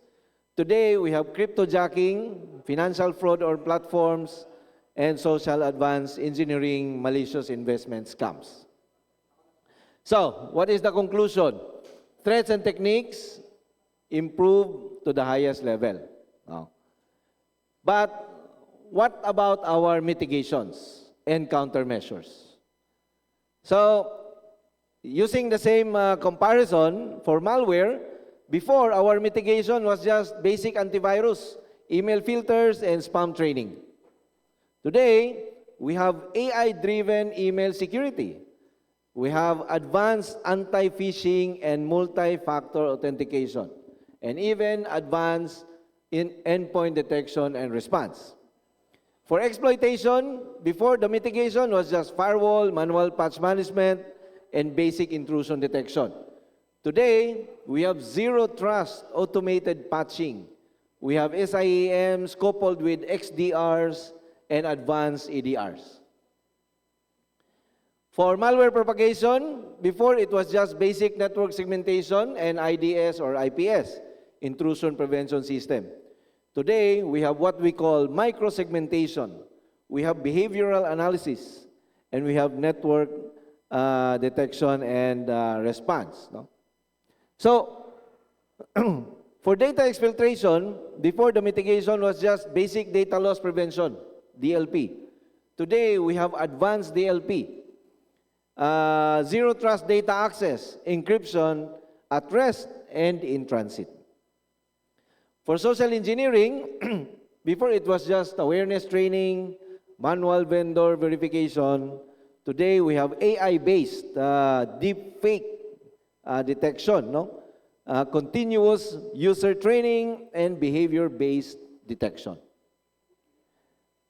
Next, for botnets and DDoS, before we just had basic DDoS mitigation and IP blocking, but today we have advanced DDoS mitigation. Threat intelligence, we have command and control traffic fingerprinting. And for credential theft, before it was just manual password resets, anti-keylogging tools, but today we have adaptive authentication, behavioral biometrics, and passwordless solutions. Di ba yung ating, even yung ating mga online banking, we are using our fingerprints, no? Or yung PIN ng ating phone. So hindi na siya dependent doon sa kung ano yung nilalagay natin sa server side. And for insider threat, limited monitoring, manual access review, but today we have insider threat management. No? Medyo advanced na. We have behavior analytics. Behavior analytics is a very powerful tool for us because we know every time a user logs on 8 to 5 and then suddenly the user logged in at 8 o'clock in the evening. No? So it will provide you insights. For evasion techniques, before it was just signature-based detection, sandboxing. Today we have machine learning, anomaly detection, deception technology, and adversarial machine learning defense. Oh. For fraudulent software and scams, before it was manual blacklisting, basic user awareness, but today we have cryptojacking detection, real-time financial fraud analysis. And then lastly, what is the conclusion? So the mitigations and countermeasures have highly improved as well, right? So the attacks improved, techniques improved. Today, our mitigations and countermeasures have also improved. More intelligent, more expensive, more granular in terms of detection. But is that okay? No, is that okay? Everyone, do you agree? It's okay. Okay, let's see if it's really okay. But, ayan, according to the surveys and reviews, the size of data stolen and financial losses incurred from both individual consumers and organizations have been increasing year on year. So are we okay? We are not okay. And they don't like that. Every time I say that we have a problem, we have a big problem, not everyone likes what I'm saying. But this is data. If we are improving, this should be decreasing. Right? Every time you buy a technology to counter cyber attacks, today, it's very expensive. Why? Because they say it's very intelligent. It can detect this, it can detect that, it can give you this, it can give you that. But all those organizations, very recently, a very big technology provider, technology vendor was compromised. They have budget, increasing budget for cybersecurity, but they're compromised. They were hacked. So is that okay? No, it's not okay. But it's very difficult for people to accept that it is not okay. This is not okay because we are increasing our budget year on year. It's no longer true that there is no budget. I was there when there was no budget. I was already there when we had difficulty convincing the management to put in budget. But I also saw the change of acceptance and behavior of the board of directors and the executives. They put in money. They put in budget. So why is that? No? Why is this paradox persisting? So number one, there's an increased attack surface. So with the rapid adoption of cloud computing, IoT devices, remote work setups, and complex supply chains, organizations now have more systems and endpoints to protect. Even at home, who has a smart TV? Okay. It's connected to the internet? It has a camera? No. Okay. Those who TV or smart TVs have cameras, they thought they're watching their TV. But it's the TV watching them. Because it's possible to compromise.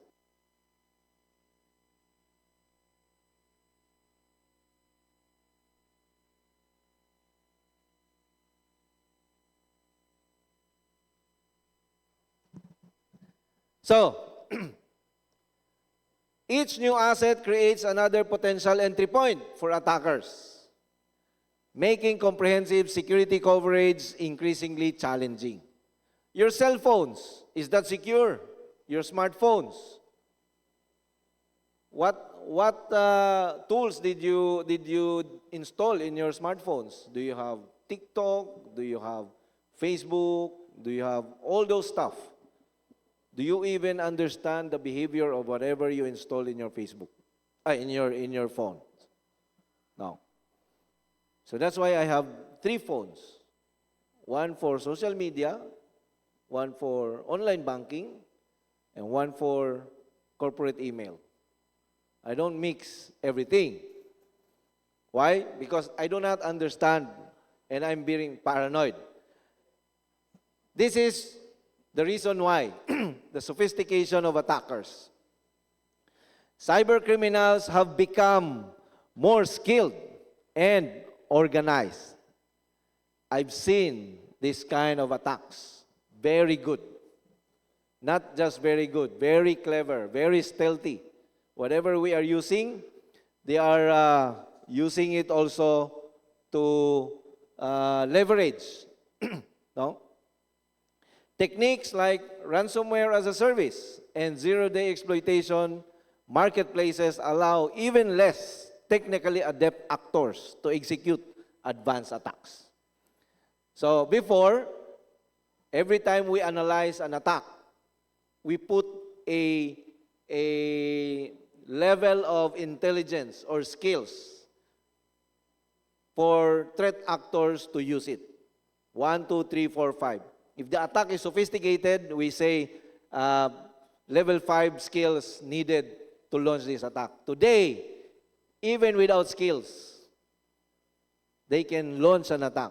Why? Because of the as a service. They can go to the dark web, subscribe, or buy, launch. That's it. No more analysis on the threat actor being a computer graduate, a computer guru, an IT guy. No, not anymore. So sophistication of attacks going up, level of skills needed going low. That's very dangerous. Attackers also leverage AI to create realistic phishing schemes and to evade sophisticated detection. So AI was introduced earlier. Unfortunately, for the good guys, our AIs are not perfected yet. Unfortunately, for the bad guys, they are already using AIs to create exploits, tell them how to launch the attack, which target which target can be compromised. So they have all the advantages. We have all the disadvantages. While for us, we are still talking about regulating AIs. We need to put in the process. We need to put in the policies. Next, the value of data and intellectual property. The value of stolen data has soared, driven by demand on black markets and the profitability of extortion schemes. Because attackers can monetize stolen data in multiple ways, from selling intellectual properties to leveraging data in double extortion ransomware. No? So how is this being done? Do you think your data, your personal information is or has value? Do you know how much? There is, in the dark web, there is a value for each data. There's a value for your full name with complete address. There is a value for your social security system. There's a value for credit cards. There's a value for your medical records, your passports. There is a value. Your driver's license. There is a value. And someone is buying. Someone is buying. That is why the attacks against our personal information is increasing. So our PhilHealth has been compromised, PSA has been compromised, all other agencies have been compromised. Schools are being compromised because data is being sold. Insider threats and supply chain vulnerabilities. So insider threats and supply chain vulnerabilities are notoriously difficult to manage. Why? Because every time your phone say, you need to update. Do you update? No? Yung mga Samsung, mga ano, di ba, mag-ano sila na there's new update, software update. And then you just update, di ba? We just click update. So one incident, the vendor was compromised. The threat actor loaded a malware embedded into the software update and then pushed to the customers. Customers not worrying about anything, just update. They all got compromised. 300,000 of them got compromised. That's one example of supply chain. Because we don't know. When we are told to update, we just update. If you do not update, there's a possibility that you won't be able to use your phones anymore after months. So you have to update. That's why it's very difficult to manage. So breaches originating from trusted vendors or even disgruntled employees often bypass external security measures, leading to costly compromises. Next, high cost of cyber incidents. So the difference between IT was down, the difference between system went down because of IT or network issues versus system went down because of hacking. Which one do you think is more damaging?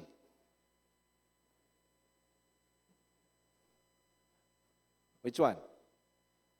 In a 24/7 service provider environment. So they said, service not available because server went down due to overheating, or network device went down due to boiling water poured into the device. Okay? Customers will complain, this is ridiculous. This cannot happen. But then, when the system is back up, they will move on. But if it's because of ransomware, for example, even after you're up, you will still be investigated by the regulators. Your customers will probably sue you because their information was compromised. No? And in a ransomware situation, it's the only incident where the victim will need to pay or penalize at least 4 times. Number one, the victim will need to pay the hackers to get back the data.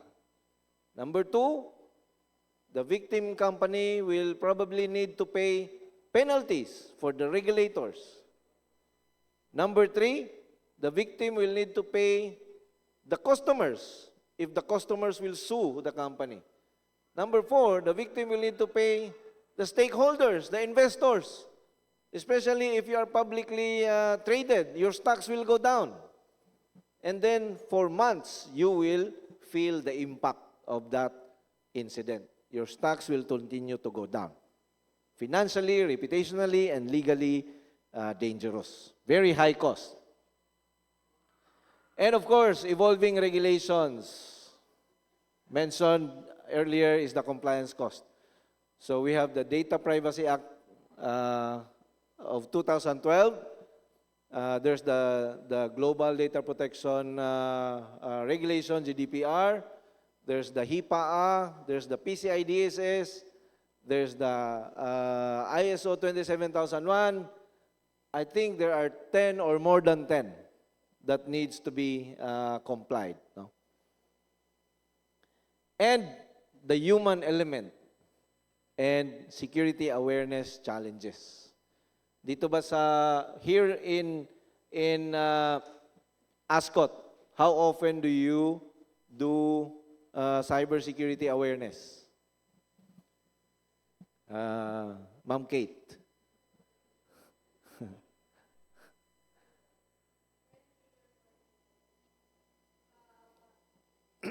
Currently, yeah. So it is a challenge. To do awareness is a challenge, no? And before it's true that the human element is the weakest link in cybersecurity. But I used to say that. But a few years ago, I refused to believe that because we were able to convert the users as weakness into a force multiplier through security awareness. So instead of embracing that line where users are the weakest link or the humans are the weakest link, we should work hard through awareness programs to convert everyone into force multipliers, into cybersecurity evangelists. Then no one will already be called as weakness or human stupidity. No? Instead of negative, let's focus on the positive. It can be done. Okay, and then threat actors are collaborating. Would you believe that the good guys are not talking to each other? In the Philippines, there are probably more than 10 or even more than 20 groups in cybersecurity. PixPro is just one. We don't talk to each other. But the bad guys, they are collaborating. They are sharing tools. They are talking to each other about new techniques. There is what we call a cybercrime to cybercrime market. One cybercriminal will buy to another cybercriminal. But the good guys, we're not talking. One group will be created, another group is created, but there is no close collaboration with good guys, to talk to each other. And lastly, vendor-centric strategy. Because we do not possess the right information, we are dependent on what vendors tell us. When we have a problem, we call vendors. There is no vendor who will tell you that they cannot solve your problem. It's just that they are not the ones running your operation. Strategically, they have no idea. Operationally, they have no idea.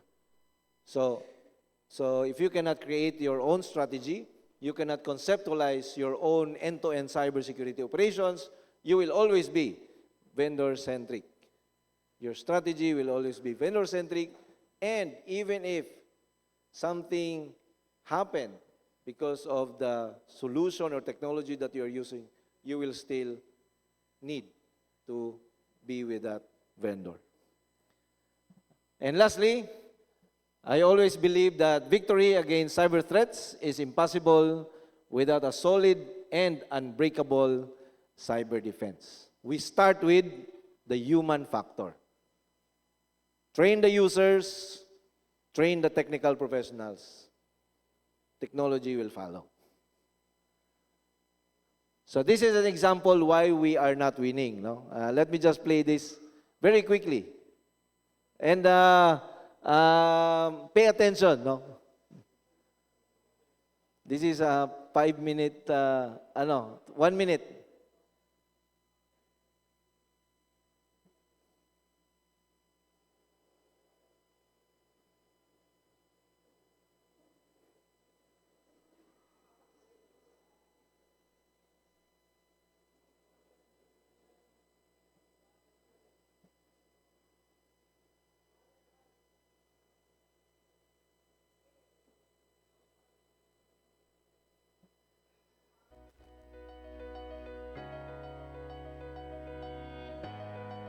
Then,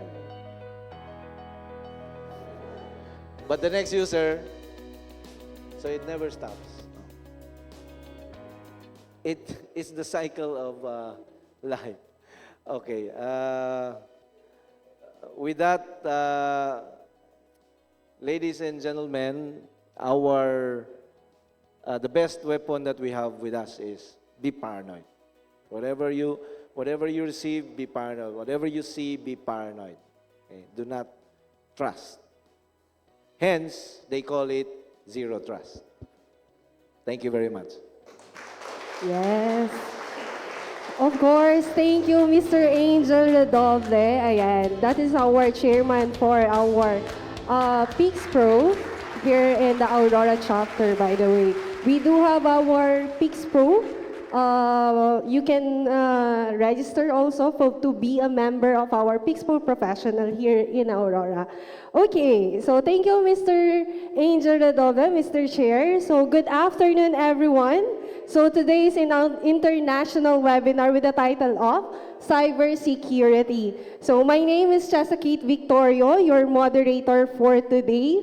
So while we are waiting for your questions, actually, we do have a lot of questions online, and they are feeding us since our topic is very relevant. Currently now, here in the Philippines, we do have different and lots of cyber attacks, even to the data breach to our governments, into our private sectors. Okay, so let's move on to the Q&A session, and I'll be starting and asking some few questions. How about Mr. Chair? Yan. I do have a question from here. So could you share your thoughts on the role of government and private sector collaboration in strengthening the Philippine cybersecurity infrastructure? Well, you know, cybersecurity is already considered as a national security concern. And national security concern requires a whole-of-nation approach. So there is a need for government and private sectors to work together, but we have to dissect that because the government, there are agencies in the government that needs to take the lead. And in the private sector, we are categorized. No? There are critical infrastructures which, when attacked and successfully brought down, will have impact in our daily lives. No? Will have impact in our social lives, and the consumers. No? The consumers, as you notice nowadays, they are being victimized by scams and fraud. No? And it has already gone up to the highest level of concern because even our kababayans, no, our fellow Filipinos that are earning less are being victimized, and also our retirees, our retired Filipinos are also being victimized, and therefore a need to work together and collaborate is no longer an option but a necessity. No? And I know that there are efforts, but we just need to improve and increase our efforts to address the growing cyber threats. Yeah, Mr. Angel, actually, sa ating currently now here in the Philippines, like this, what we advocate in PixPro, it's good that we share awareness. Even here in school, actually, you asked me, currently now, since we do have our junior PixPro, ayan, so we do share to the different campuses. Our first campus will be discussing awareness last year in Kasiguran. So it's good for more on awareness on how we can have an idea about the cybersecurity. Of course, we do have one question also in person with Mr. Daniel Vetriono, one of our junior PixPro advocate here also, Mr. Chair.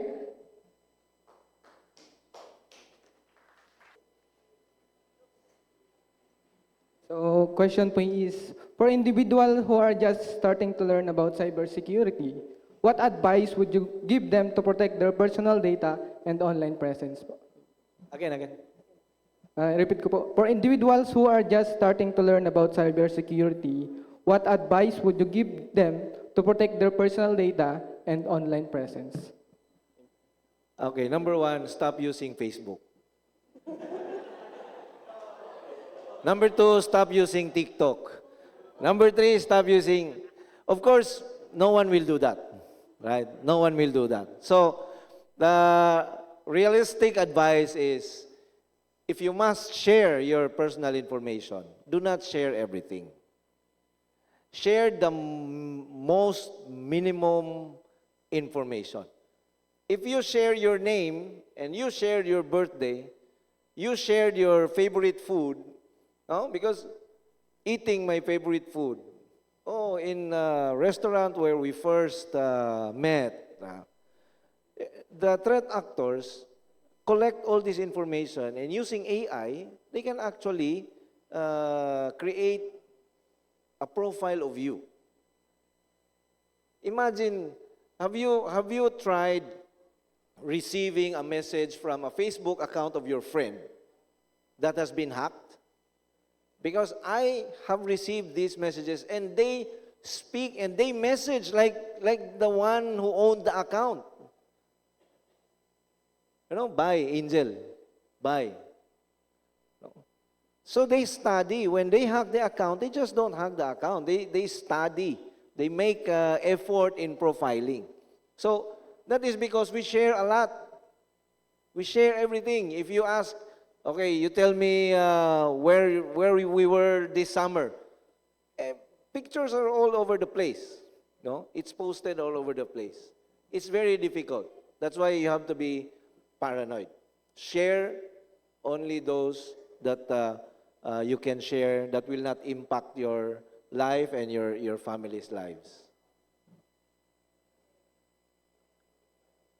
And thank you, Mr. Angel, for the detailed answer. And also for our last question from the live. So here's the question from Miss Jean Jensen. So what is considered the top most critical infrastructure in the country that needs to robust cybersecurity? Actually, all critical infrastructures are critical. That's why they're called critical now. In the value chain of effect, the top can be answered by you. What is the most important in your daily lives? Is it electricity? Is it water? Is it food? That can have impact immediately to your to what you do every day. Or is it internet? Is it phone? Which one? Or for you, Kate? Electricity, water, your internet. Which one is most important?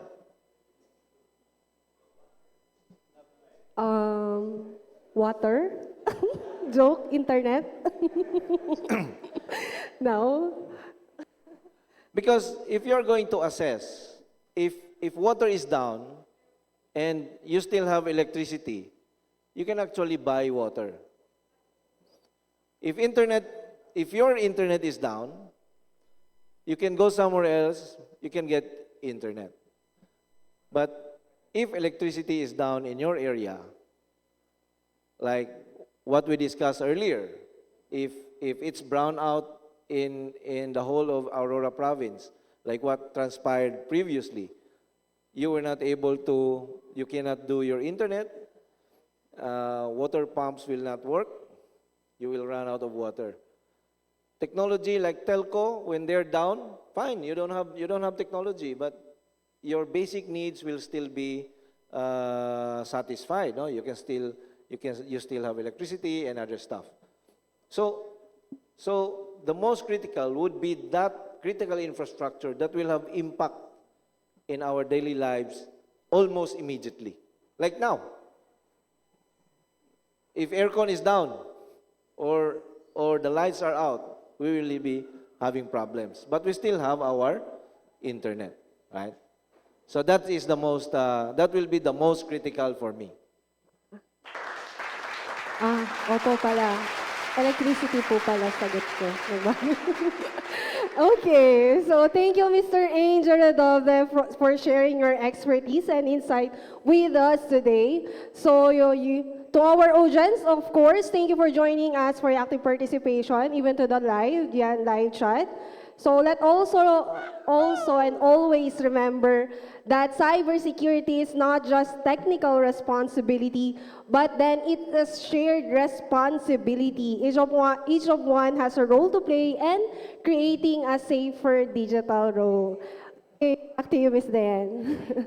Thank you, Miss Kate. Wow. What an ending. Online safety is not a luxury, it is a necessity. Thank you, Mr. Angel Tiradoble, for reminding us that in a world of hackers, cyber threats, and ever-growing Internet of Things, or the IoT, knowledge is our best defense. So please stay safe, stay smart, and hey, a little paranoia never hurts. Like actually, we were talking about this while my friend and I were making chica, and then suddenly when I opened my phone, a random person got suggested on my friend list. Or we were talking about food, and then suddenly there's an ad popping up on my account. A little creepy, right? So I do believe in what he's saying. Be careful on holding your stuff while talking and making chica to your friend, or anything you're doing with an internet. Oh my gosh, let's be paranoid a little. All right, so with that, we would like to distribute our certificate of appreciation to all of our speakers in different parts of the world. Thank you so much for sharing your expertise for all of us, not only here in our live audience, but to the rest of our audience via Facebook and via Zoom. With that, again, a big thank you to our speakers. We will now award the certificates of appreciation. Professor Dr. Hatanaka Katsumori, arigato.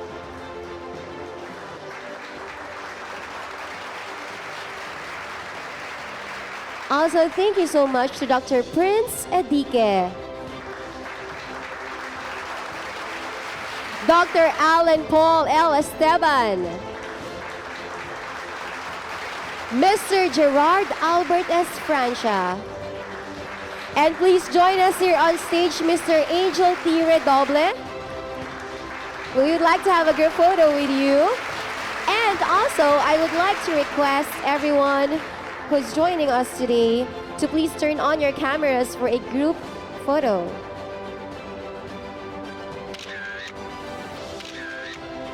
There.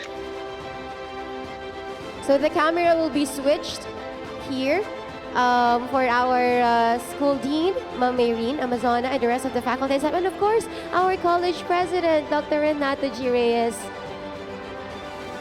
is with us, of course, until the end of our session. Okay, faculty and staff, come on. Please join us here on stage. And everyone, please turn on your cameras and say cheese. We would like to capture this moment of learning and innovation.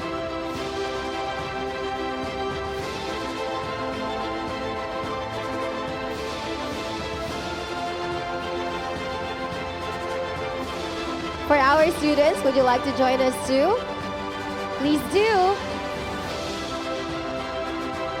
Again, to all, ayan, wow, to all of our online audience and viewers, hello, shout out to you guys. And if you want, of course, to be also mentioned on microphone, feel free to comment down on our section, comment section rather, your names and where you are currently right now.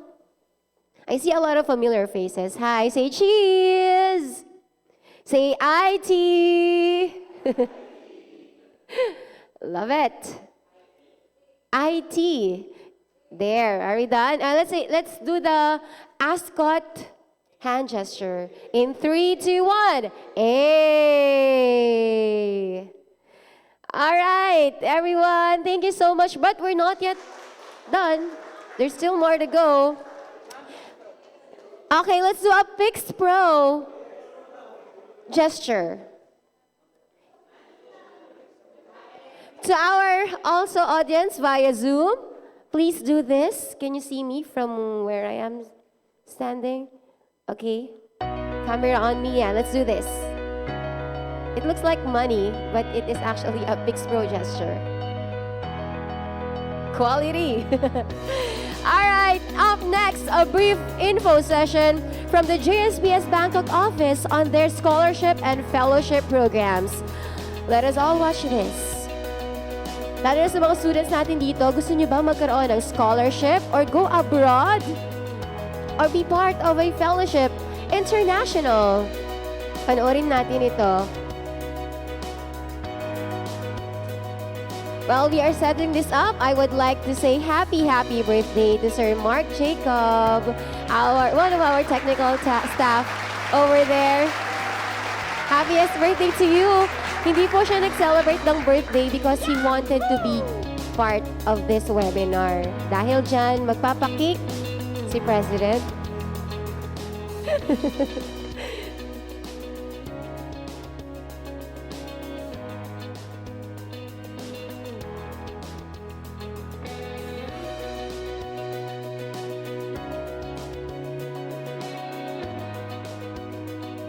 While we are still setting this up, I would like to, of course, acknowledge once again all of our, or some of our viewers via Zoom.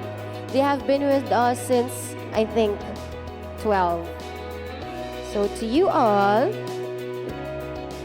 sige nga, let me check kung sino ang ating mga nandito pa sa ating live. Ayan, but let's all watch this pala muna.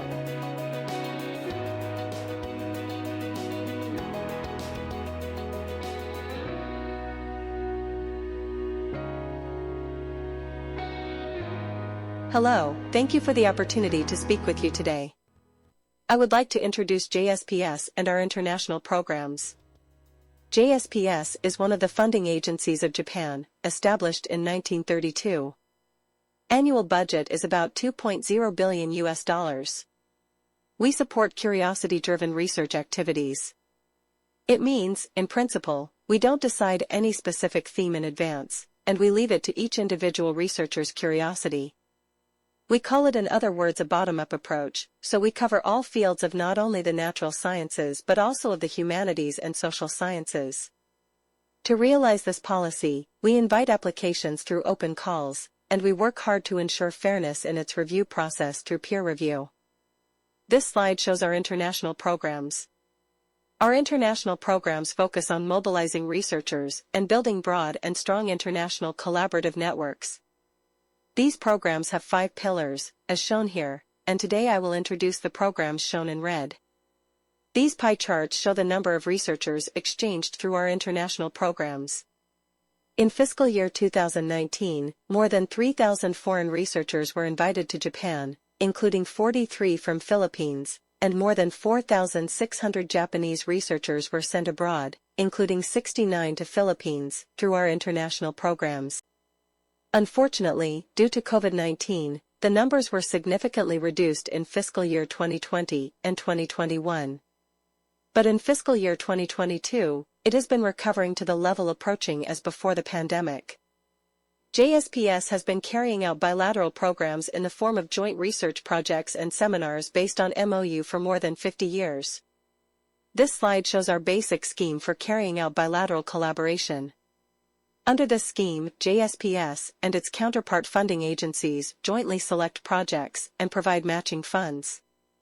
We have 5 counterpart agencies with MOU in ASEAN. In fiscal year 2024, we founded 10 new research projects out of 93 applications. This program lasts for 1 to 3 years, so we have 31 ongoing projects in this fiscal year. JSPS offers another bilateral program without MOU, called Open Partnership Joint Projects and Seminars. In this scheme, JSPS supports researchers in Japan, and the counterpart researchers are not required but expected to secure their own matching funds from any funding agencies. JSPS offers another bilateral program without MOU, called Open Partnership Joint Projects and Seminars. In this scheme, JSPS supports researchers in Japan, and the counterpart researchers are not required but expected to secure their own matching funds from any funding agencies. This slide shows our international program for multilateral research collaboration, the Core-to-Core program. Application of this project requires the participation of 2 or more partner countries. It means Japan, 1 ASEAN country, and at least 1 other country. This slide shows ongoing multilateral collaboration programs between ASEAN countries and Japan in fiscal year 2024. 21 programs are now operated under this Core-to-Core program in ASEAN. This slide shows our fellowship programs for inviting foreign researchers to Japan. JSPS has a variety of invitation fellowship programs for overseas researchers, including PhD students and mid-career researchers. As you can see, despite of COVID-19 pandemic, postdoctoral fellows from Philippines are invited every year to Japan through this program.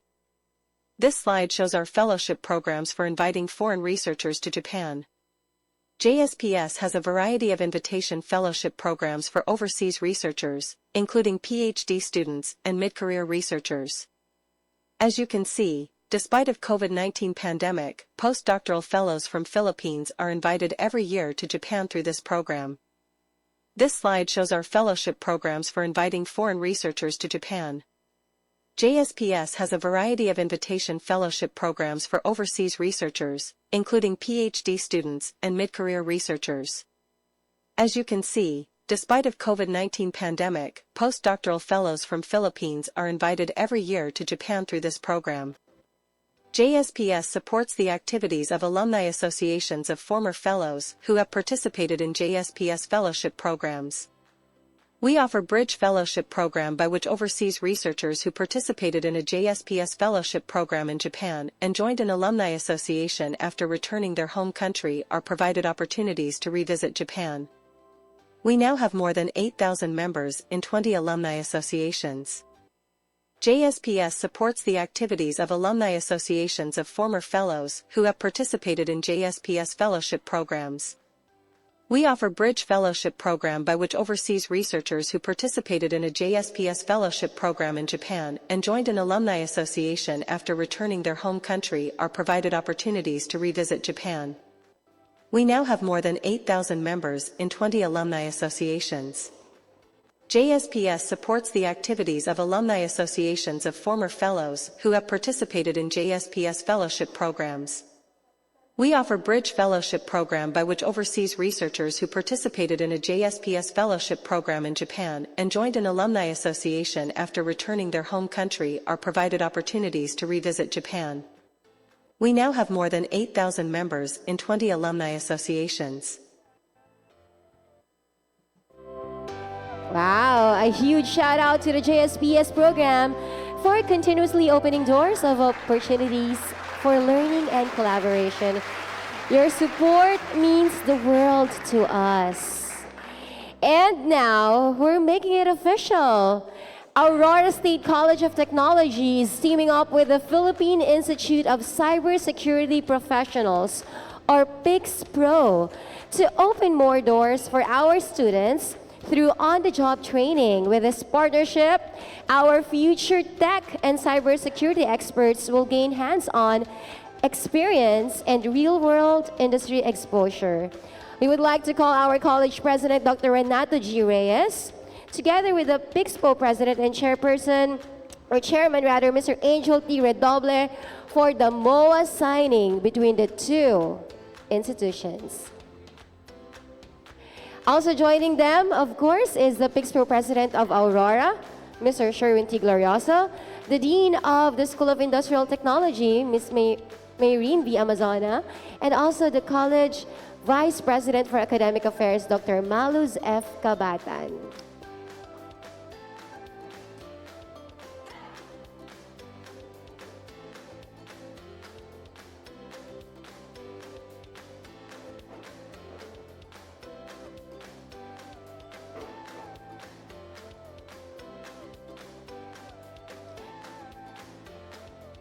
Exciting times ahead.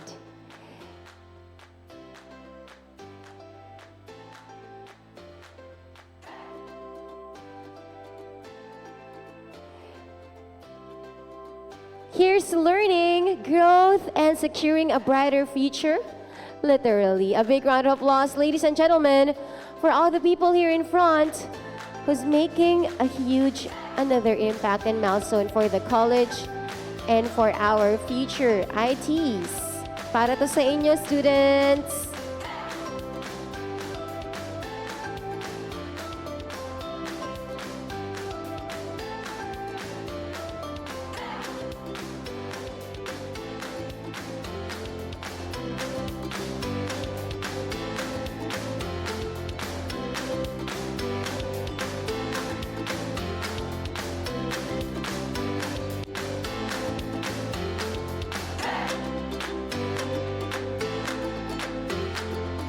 Okay, palakpakan naman po natin sa ating naging MOA signing ceremony.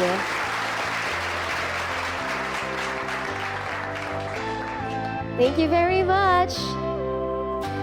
Another partnership.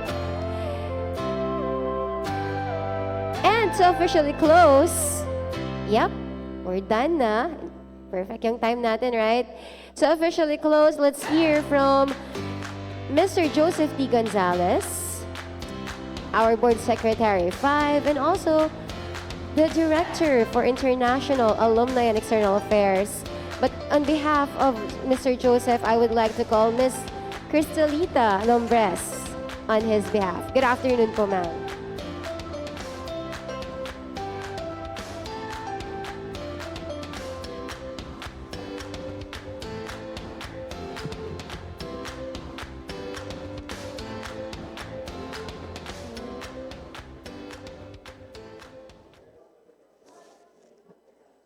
To all our virtual attendees, Dr. Rodora R. Hugo, the University President of the Nueva Ecija University of Science and Technology, Dr. Yoshio Otani, the Executive Director of the Japan Society for the Promotion of Science, JSPS, Bangkok Office, Dr. Karl Marx A. Quezon, the President of the JSPS Alumni Association of the Philippines, and of course, to our distinguished speakers. To our in-person attendees, to our college president, Dr. Renato G. Reyes, our vice president, Dr.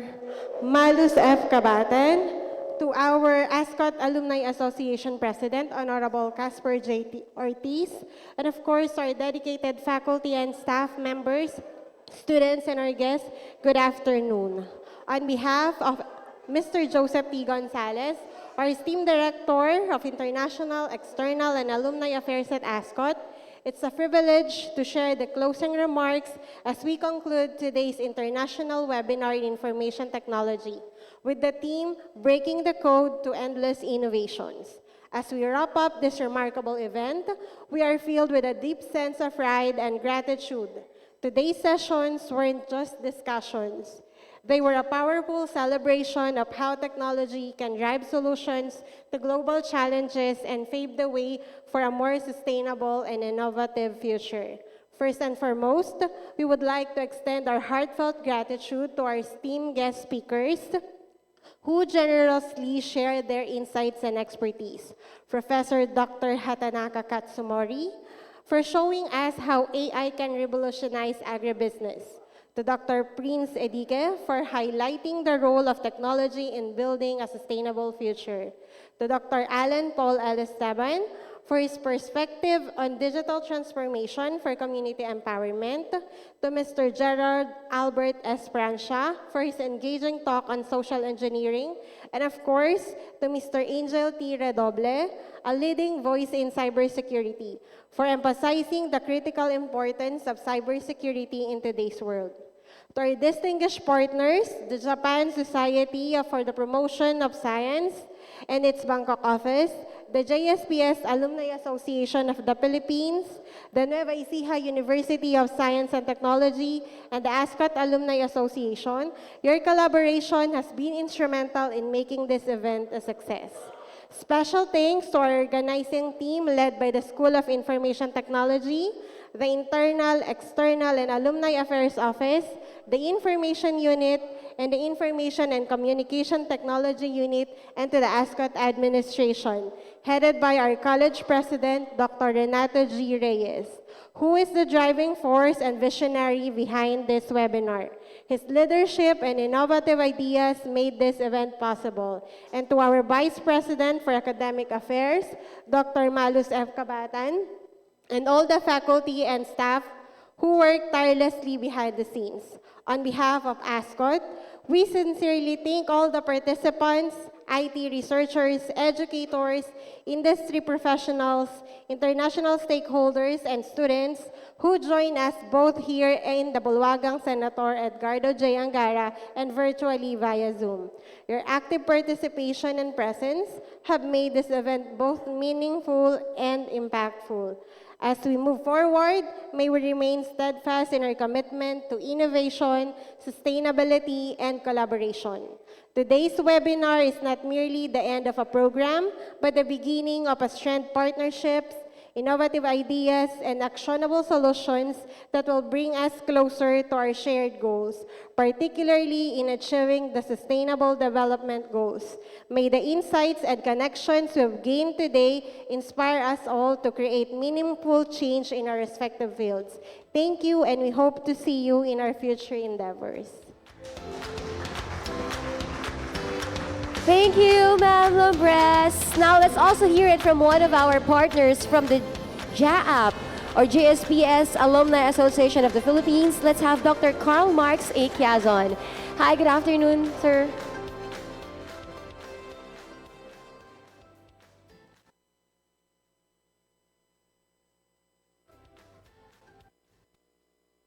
Distinguished speakers, esteemed guests, organizers, and participants. So as we come to the conclusion of this insightful and thought-provoking international webinar on information technology, I would like to extend my deepest gratitude to everyone who contributed to the success of this event. Today, we have explored the transformative power of technology across various domains. Professor Dr. Hatanaka Katsumori shared with us the innovative AI application for agribusiness, demonstrating how artificial intelligence is reshaping agriculture in Tokyo Nodai. Dr. Prince Bldg emphasized the critical role of harnessing technology for sustainable development, reminding us that progress must always be aligned with sustainability. Dr. Alan Paul Esteban enlightened us on the impact of digital transformation for community empowerment, showing how digital tools can uplift and strengthen societies. Mr. Gerald Albert Francia guided us through the complexities of social engineering, shedding light on its implication in today's digital landscape. Finally, Mr. Angel Redoble addressed one of the most pressing concerns of our time, cybersecurity, reinforcing the need for vigilance and resilience in the face of cyber threats. So these discussions have not only broadened our knowledge, but also have underscored the responsibility we share in shaping a technology-driven future that is ethical, inclusive, and secure. So as we move forward, let us apply the lessons we have gained today, innovate, collaborate, and create meaningful impacts in our respective fields. On behalf of ASCOT, JSPS Bangkok, JSPS Alumni Association of the Philippines, and NEUST, we sincerely thank our distinguished speakers for their expertise, our organizers for their dedications, and our participants for their engagement and enthusiasm. Your active participation have made this event a resounding success. Let us continue this dialogue beyond today and work together towards a future where technology serve as a catalyst for sustainable progress and global advancement. Thank you, and we look forward to seeing you in future collaborations and events. Stay safe, stay connected, and keep innovating. Maraming salamat po, and thank you very much.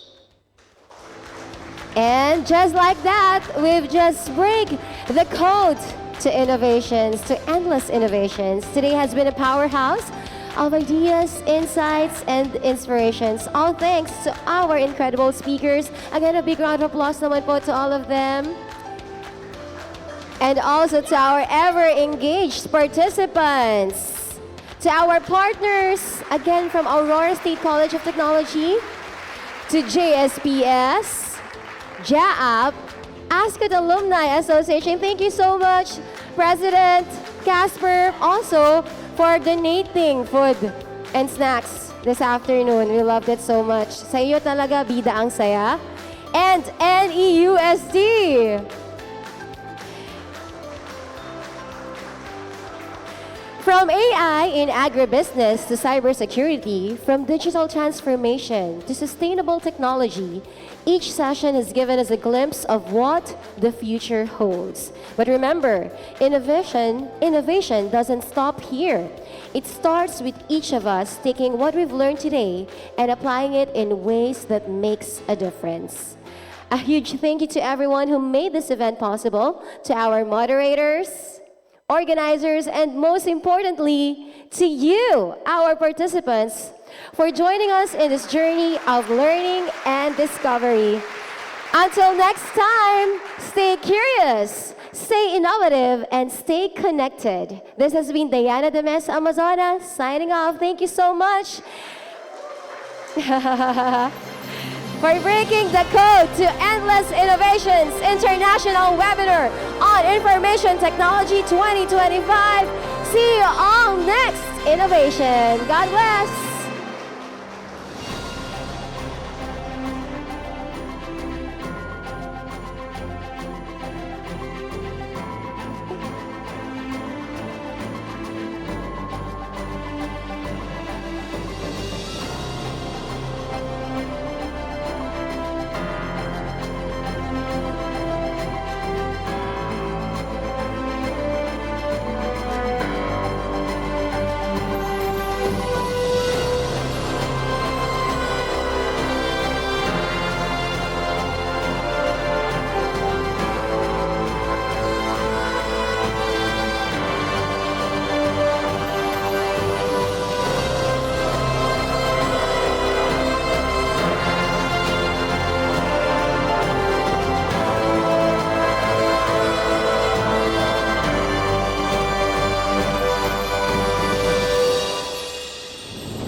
ikaw ang gabay sa pagsulong ng aming bayan.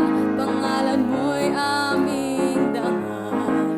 Mabuhay ka, ASCOT, ika'y aming minamahal.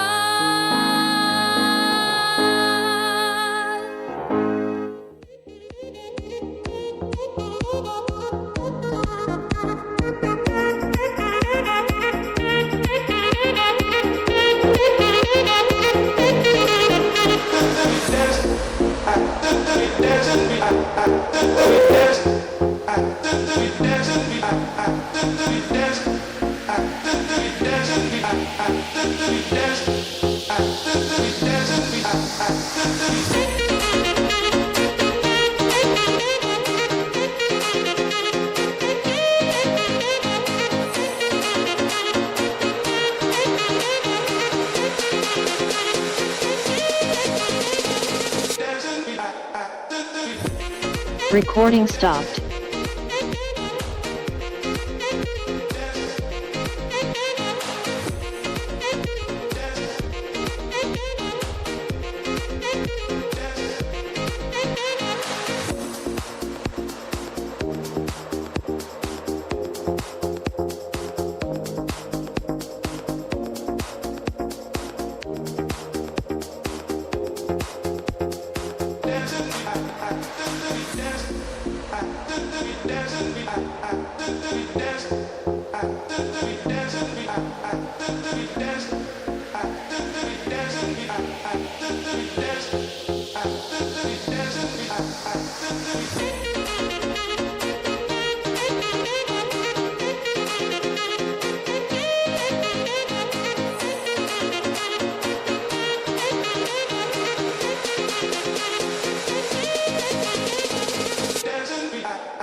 I'ma make you pump like that.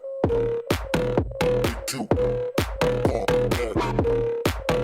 Make you pump like that. Make you pump that. Make you jack like that.